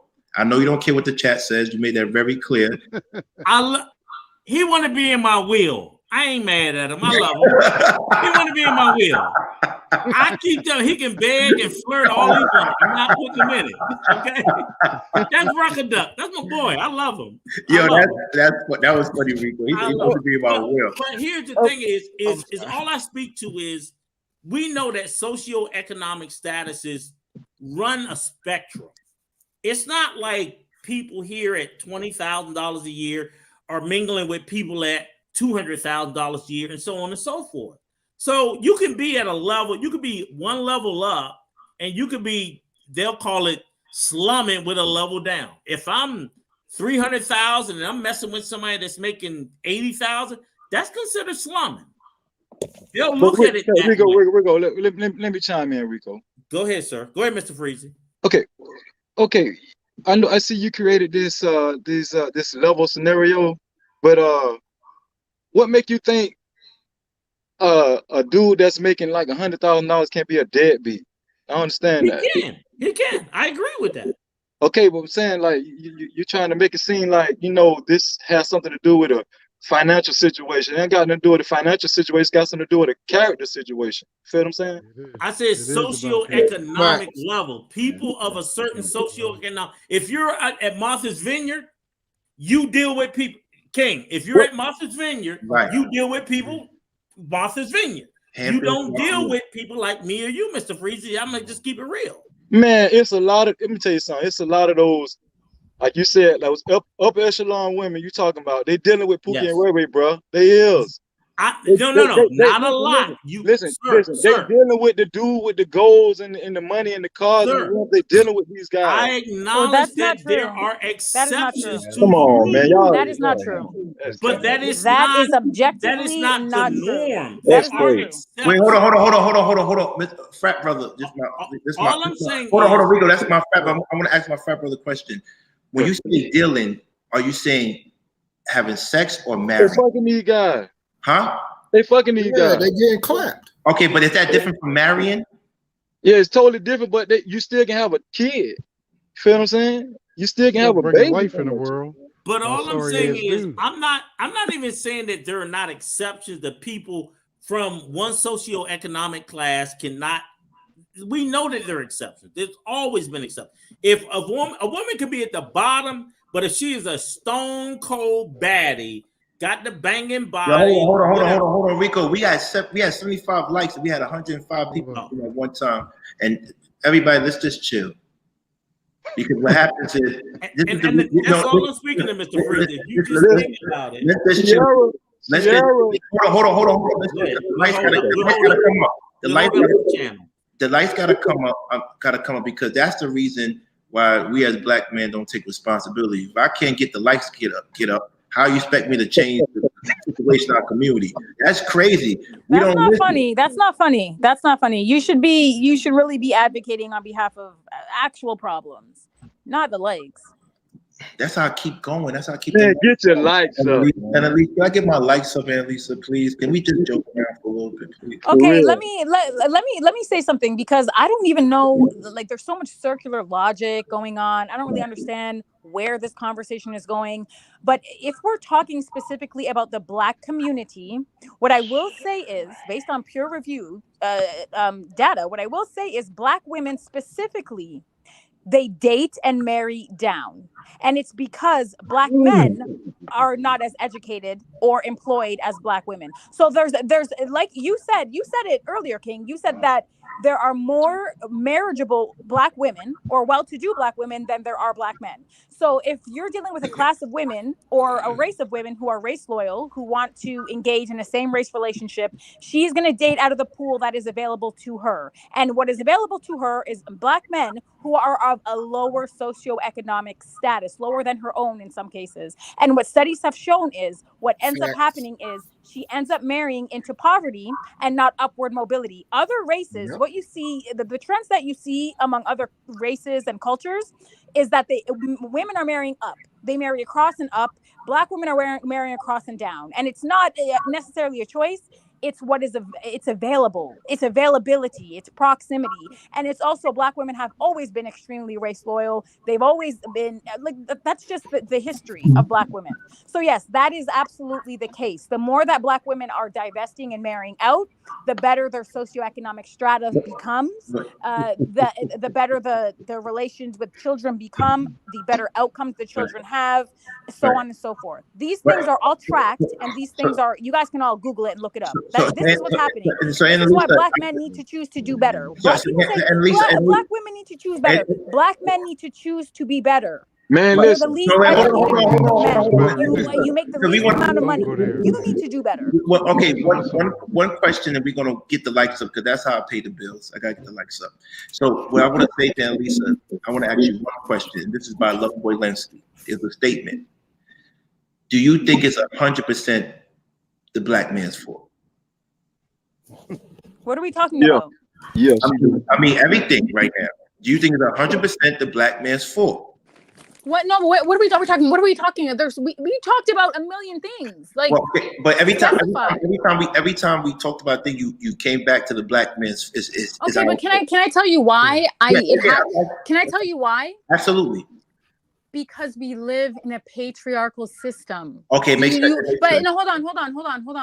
We live in a system that is advantageous for men, regardless of race. I'm sure Black men are things may you may think that socioeconomically it's not as advantageous as white men who built and cultivated the system, of course, but it's still advantageous compared to that of women. That's a reality. Men, but one hold on, pushback. Let me finish. Men are the leaders. Men are the builders. Men are the providers. Historically, and I'm not just saying, men are the ones building the country, right? They're building the culture. They're passing on their endowment. They're passing on their wealth. They're passing on their knowledge, their culture. Like, these things are unilaterally what men are responsible for. And the thing in the Black community is they want to shirk that responsibility and throw it onto women.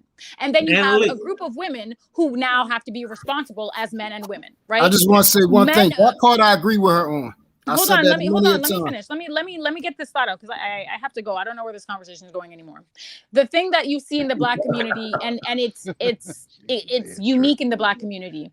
Black men run around and say, "Oh, Black women, you're so masculine. Oh, Black women choose better." But you have a group of men who are not choosing to be better. You're not choosing to be better. You're not choosing to become the most educated group of men on the planet. You're not choosing to create upward mobility. You're not choosing to, like, you also have to make choices as leaders. You have to make choices as men. And these choices, you have to understand. I said it the other day. Heavy is the head that wears the crown, right? With great responsibility comes, or whatever that expression is, I can't remember. That's just the reality. Men want to be leaders. Men want to be bosses. You want to have it all without the burden of actually doing the work. And it doesn't work like that. So in the Black community, men shirk that responsibility. And as a result, cause and effect, Black women have been forced to step into the role of a man. And it's backwards. In other communities, they don't have to deal with that. Those women can be feminine. Those women can rest in their femininity. Those women can be stay-at-home mom. They can do whatever the hell they want. Black women don't have the option. They just don't. They have to step up. They have to build. They have to provide. They have to protect themselves, their children, and their communities. That's the reality. Annalisa, can you take a breath and let me just push back on one point? I agree with 90% of what you said. There's 10% I will push back on. You're 100% right about what Black men should do. But the one part that I did not hear you discuss is the fact that we deal with white supremacy. Do something about it. No, we're not going to cry. We're not going to cry about white supremacy. If you take, hold on, Rico. Let me finish. No, I'll let you go, Annalisa. You don't want to go down the rabbit hole. No, Annalisa, did I not let you go? Are we going into race now? Did I let you go? Yes or no? If you take umbrage with white supremacy, I'm not taking umbrage with it. No. Hold on. I'm speaking in general. If Black men have a problem with white supremacy, they need to address white supremacy. They also need to start actively perpetuating white supremacy, because Black men, almost more than white men, are perpetuating white supremacy. Will you let me at least agree with you? Yes or no? Are you saying if a man all I'm saying is everything you said is true, However, you have to accept that white supremacy plays it's not an excuse. I'm not, Annalisa, I'm not offering it as an excuse. Rico, but you cannot white be supremacy, dismissive Rico, of it. I'm not dismissing it, Rico, but listen to what I'm saying. White supremacy exists everywhere globally in the world. And hold on, listen to what I'm saying to you. To the victor goes the spoils. That's the way it works. That. But here's the thing. In China, in Japan, white men have went literally around the world and they have conquered and they have dominated. This is what they have been doing. But other countries have also fought back. Other countries and other groups of men are also sovereign. And that is the difference between black men. Black men are comfortable in a state of subjugation, whereas other men are more comfortable fighting for their sovereignty and their freedom. I would argue that. Wait, hold on. You gotta let her finish. First goes Osmosis. He has something to say, then Freezy. But I want to say this. I want to say this. Kwame Nkrumah, the first president of the first independent country in Africa, Ghana, because Ethiopia was never colonized. Let's get that correct. But he said, "I'd rather be misgoverned by us than to be governed by someone else." Right. So I don't agree with at least that there were people and countries black countries that didn't agree with that. That's right. But what? Quantify it for me. Quantify it for me. How many countries are there in Africa? Quantify the amount of countries in Africa that pushed back and that actually won and were sovereign and were operating independently and successfully. How many countries? And how many countries today are operating as a first world country? Because you have the most resources, so you are equipped to operate as a First Nation country, as a first world country.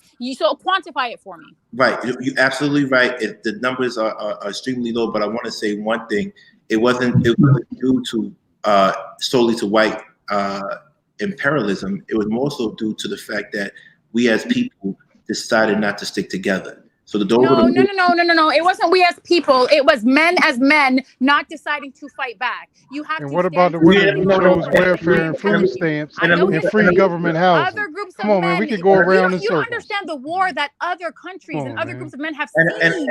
And just in an attempt to get from underneath the boot, in an attempt for sovereignty, that's the difference. And Lisa, I want to say one word. I want to say one word, and then you follow up with Clinton. I'm going to say Gaddafi. Right? No, I'm going to say Gaddafi. Right? And you know what the Clintons did to him? You know what he was trying to do? Oh, I'm sorry. If we're gonna go down the sob story of all of these black revolutionaries, hold on. They were killed by this other single moms no more. I don't really care. I don't care. There's no sovereignty. You killed. You're doing it to yourselves. King. I thought we was dating women with children. All right, I smoked this and then I'm sorry. Nah, I got nothing to say about all that victimhood. That's a whole other topic. Honestly, I ain't trying to dive into that. Like that's a 10-hour conversation. Thank you. Yeah, if we want to talk about history, you have a different stream, and I'll be the first one on the panel, King. If you want to go down history, African, European, Asian, the Ottoman, we can go down that rabbit. It is a rabbit hole. And Alicia, if you want to talk about white supremacy, that is also a 10-hour. And Alicia, half all that. And Alicia, we're gonna stay there for another time. I would love to have that conversation with you, and thank you for giving me time. I would love to have Thanks for giving me time to prep for that conversation when we do have it. And this is why I love you as a person. You're the only woman that challenges me. Thank you. Osmosis, you'll go. Yeah, no, I think Annalisa was on to something, but I think somewhere in that standpoint about where you talk about the men and women in the black community, socioeconomic standards and dating now, you did say something that was a little problematic because it almost sounded like you were saying that women won't be feminine if they're at a higher socioeconomic standard in the black community. But I guess she's off the panel. But that kind of sounded like an issue to me, but it still sounds like we're kind of dipping from the point of selection. Like women that are still selection is still a problem. Like you can not select somebody that's not established. You know what I mean? And you can also select somebody that is like, we can talk about the community as a whole and how but to Rico's point, like most of these conversations do talk about the lower end of the Black community and paint us all in this brush about the lower end, all the issues down here, when we do have people at the top that are doing successful things that should be highlighted more in that retrospect. And I don't know if she's coming back or not, but I definitely heard her say other women in other communities have the ability to be more feminine because they're with men that have a higher social economic status. Like you talked about Kevin's point, his points a lot of time are that most Black women are more in college. Like that doesn't mean, like, for instance, I got a guy that is with the Black woman and she's got a master's degree. Now he's with her, and by the standards of socioeconomic standards, she's higher up, but she also got $150,000 in debt. So is she really higher up? Why he's committing to, you know what I mean? So some people talk about like looking down on a man who's maybe making 50K.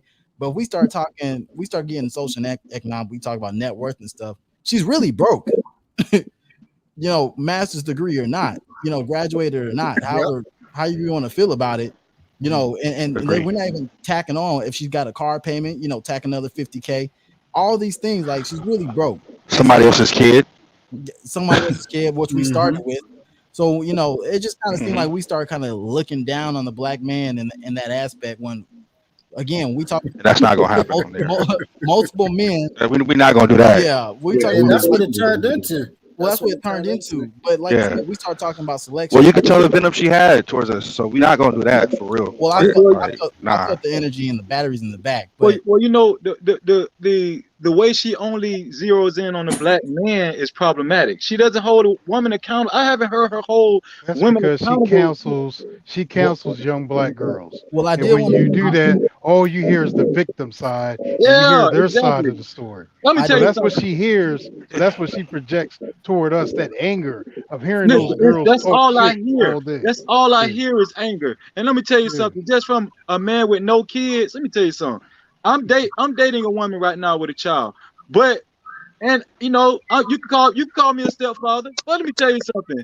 If her child was bad as hell, I would not be a part of this child's life. I'm not finna stop my life to try to shape this child's mind. And when I have my own issues I got to deal with, let me tell you something. If the grandfather and the uncles don't want nothing to do with this badass child, what the hell Freezy wants something to do with this badass child? How do you determine what's a bad child? Let me ask you a question, Freezy. Listen, this is what a bad child is.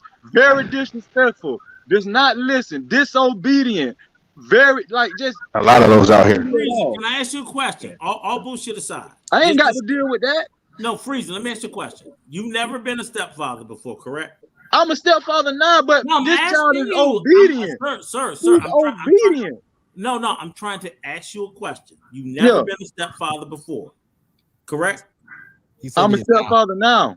Right. Okay. I'm just asking. I'm asking, sir. So I've done it twice, and I will tell you this. I always tell everybody this. I've never met a stepfather that ever said that went to a woman and said, or came to me and said, you know what, I'm gonna be with this woman because I love them fucking kids. Every time I've ever been a stepfather, it's never been because of the kids. It's been because of the woman.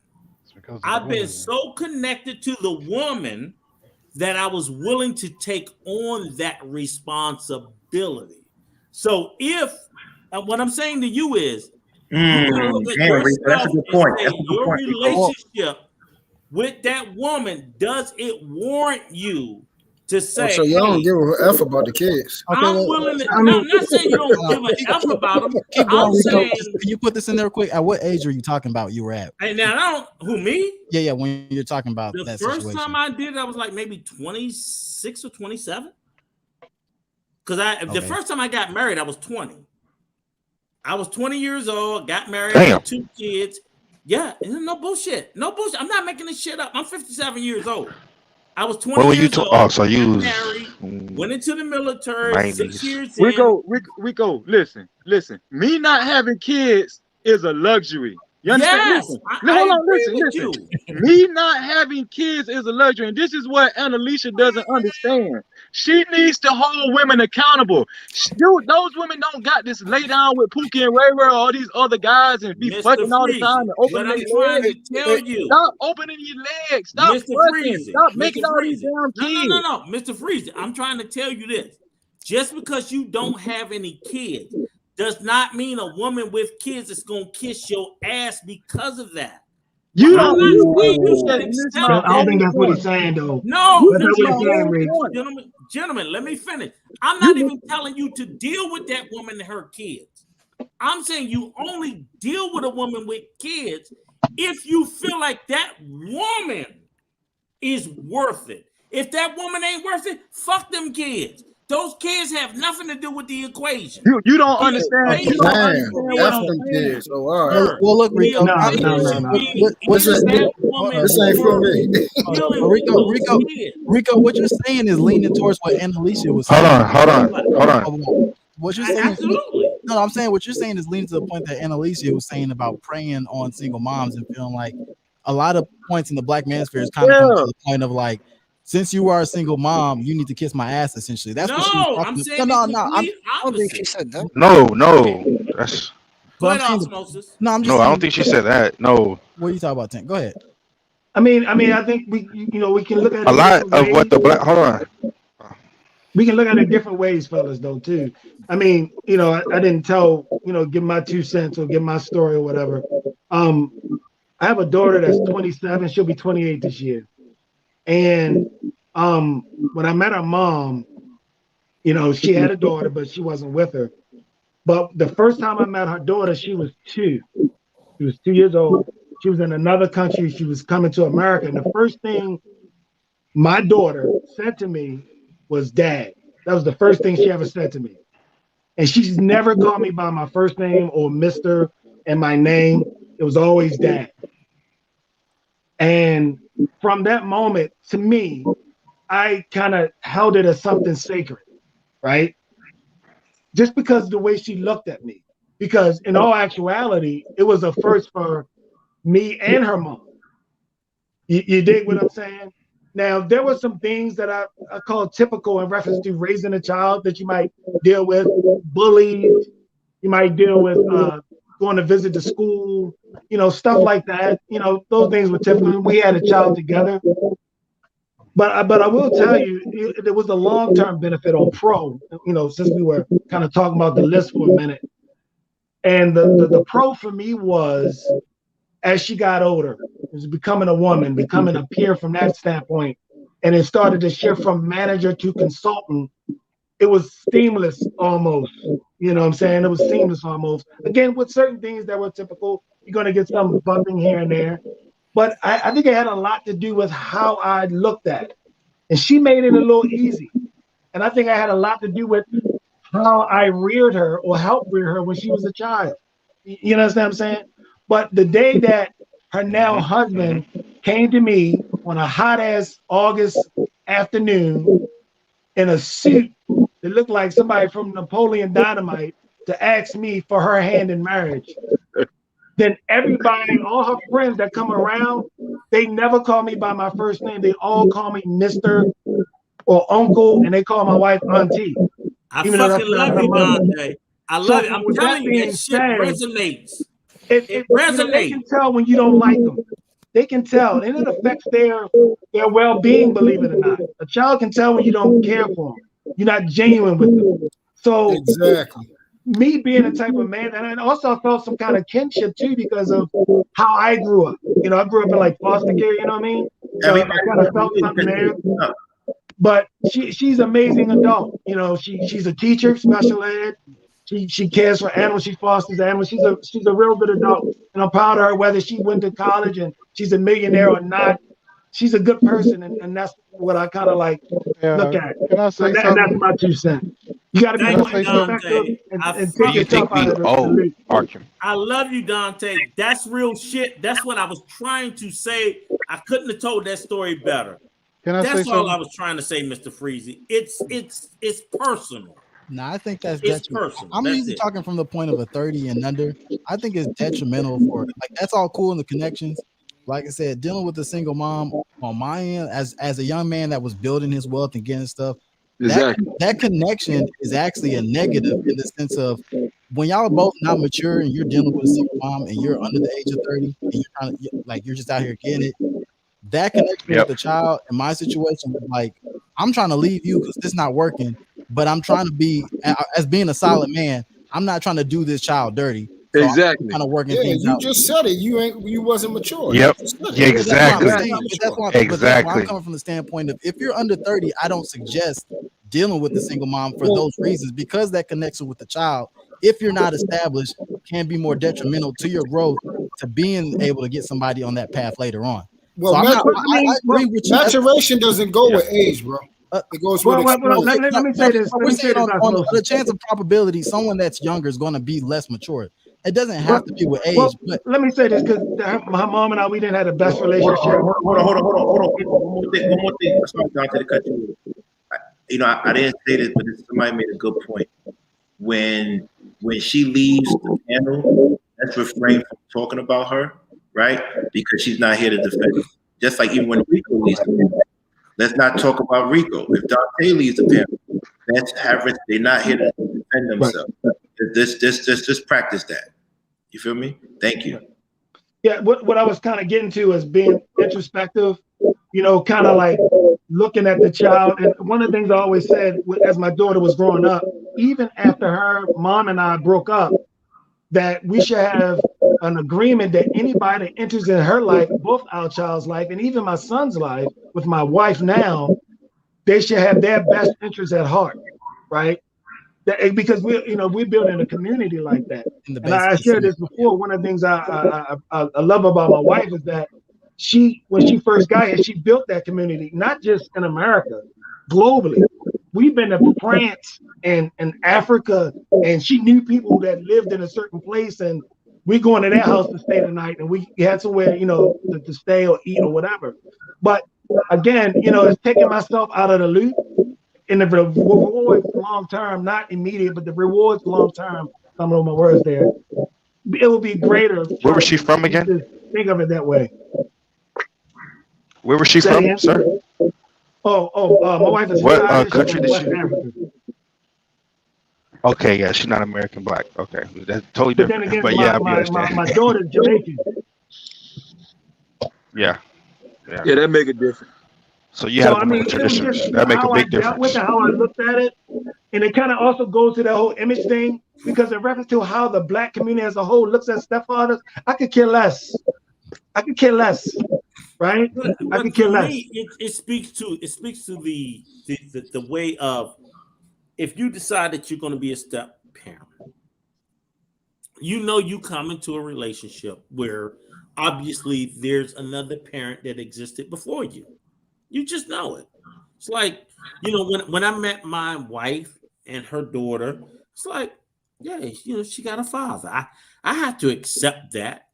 So I'm trying to integrate myself into a relationship.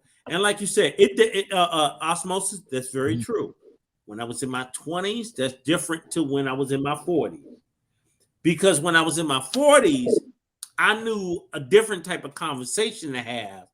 Because in my 20s, I assumed things. That was the issue. And I would tell anybody, when you're in your 20s, no, don't assume shit. Have that conversation.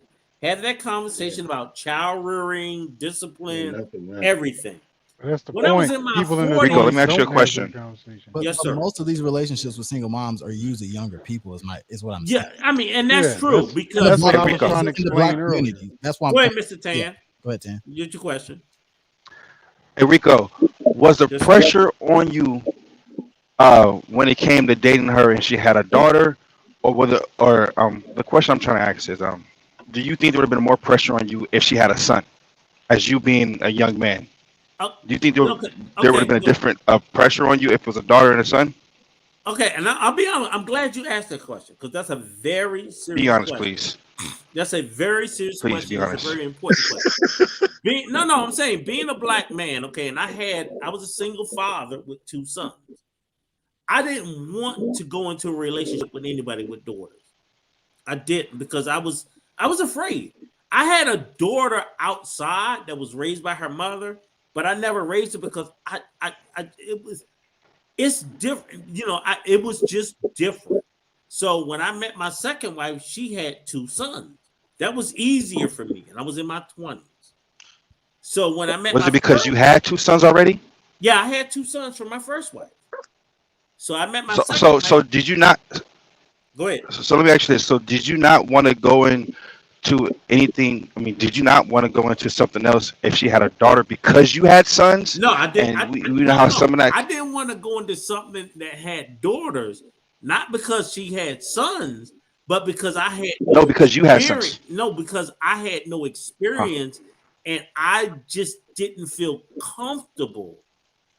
You know, like most, I'm a black man. I'm like, when I met my third wife, my daughter, who's now about to be 20, she was 10. I felt uncomfortable coming into this marriage because it was a girl. I did. So what you're getting at? Yeah, I believe that shit. I was like, oh Lord, and it's a different race. They're gonna look at me, you know, and it was some tension in that first year, not from my daughter, not from her mother, but from the family outside. I felt like they looked at me a certain kind of way. I had no idea, but I felt that. I felt I was under a certain eye that I was like, the first time a motherfucker come at me, I'm gonna punch him in their mouth. I did. I'm be honest with you. I'm keeping it real. And that was, this is 2022, so that was 2012 when I met my wife. I met her, I moved in, her daughter was 10 years of age. And I was like, oh Lord, have mercy. I didn't want to do it. I didn't. I felt that fear. That fear was in me every fucking day because she was a girl. I wouldn't have, she had a 16-year-old son. I didn't give a fuck about him. I didn't give a fuck about him. He was a boy. I did not care nothing about him because he smoked weed and did all the shit that my sons did. I didn't care. And they're Salvadorian. I didn't give a fuck about her son because he was just like my black sons. But her daughter was 10 years old, and I was afraid of how people looked at me and my interaction. So yes, that's very true. And I would tell anybody, when you go into a relationship, you have to think about that. Exactly. Listen, final words for everybody, because I'm about to cut this off. 100 likes is very disappointing. We had 115 people in the room. I'll finish. Great conversation. Yeah, awesome. King, you rocked it like you always do. I loved it. I love the pushback from all the gentlemen on the channel. And I'll leave it up to everybody else. Great conversation. You guys matter, man. Talk to them, Polo, quick, because y'all know you was on here. Yeah, first I want to say shout out to King and everyone on the panel. Thank you for allowing me on. You know, I think that the conversation that we're having was a lot of pushback because people are not listening to listen to hear, listening to respond. You know, and there's a lot of pushback on it. Right. Listening to that young lady speak again, she was putting all of accountability on men. And there was no accountability on women, you know. So we have to understand that we both add to the dysfunction. We both add to it. Now, me myself, I'll put most of the accountability on the men because we are the head of household, right? So being a head of household, they fall under our covering. However, they still have accountability for what they do, and how they do it, and they need to take responsibility for it. For the men, I'll say, be patient with what you need to do as men. Don't be so quick to want to go smash these chicks because you're trying to learn who you are, what your intentions and what your direction is while you're dealing with these chicks. And a lot of times you're getting them pregnant. You have all these things happening, and this is how the dysfunction, you know, continues the cycle. Learn who you are. Learn what you want to do. Learn what your value is so that you can go out there and demand your worth. Learn what your value is so that you could demand your worth. On that, I'm going to say good night. Thank you for having me, Ken. Thank you so much, bro. Tan, final words? I want to appreciate the panel, man. And I just want to tell all the black men up here, man, you matter. You guys are kings. And don't let nobody get you off your square, your circle, or however lingo you come from. Don't let nobody get you off your square. If it don't pertain to you, stop arguing with the person. If it ain't your girl and y'all ain't moving together, you don't gotta argue with her or anybody who comes on the panel that don't put food in your mouth or take money out your pocket. So stay on your square, man, and just cover your six. Right. Your six. I appreciate that, Tan. Shout out to Osmosis React. Talk to me. Yeah, like I said, I appreciate the panel. A lot of perspectives. Like I said, I'm 30, so I'm trying to get the perspective from someone 30 and younger that has been involved with a single mom from that point. Sorry, I think my mic's down. From that point, but like Rico and TB, because TB, I've been on a couple of streams with you, so I understand your story, and I do think when we do have this conversation, we do kind of have to kind of nuance in the sense of like what your ages are and what your experiences is. Like I said, Rico, you learn to have the conversation. I think was it Tobo TV? Like he just said, when you are younger, in my perspective, I don't know. When you are younger, in my perspective, like that does take away from you growing and being able to learn how to have those conversations. It's not that you won't get it; it's just a harder route that I just don't advise most single men under the age of 30 to get into, because it does reroute you. Like it has affected my money in many ways, my growth. Like now I'm solid, and I think I'm in the fullest of understanding. But that wasn't the route. I mean, that was the understanding when I was 20 and I was dealing with the single mom. So that's all I got to say. Appreciate you guys. Shout out to King, and I'll hot up with. I appreciate you. Shout out to Tristan. Tristan, any final words? No, it was a great panel, and you were right. Every time I come on, something crazy happens. I understand. I said I don't. Maybe it's the photos, but I'll leave everybody off with a dance video. You are funny. You are funny. You are funny.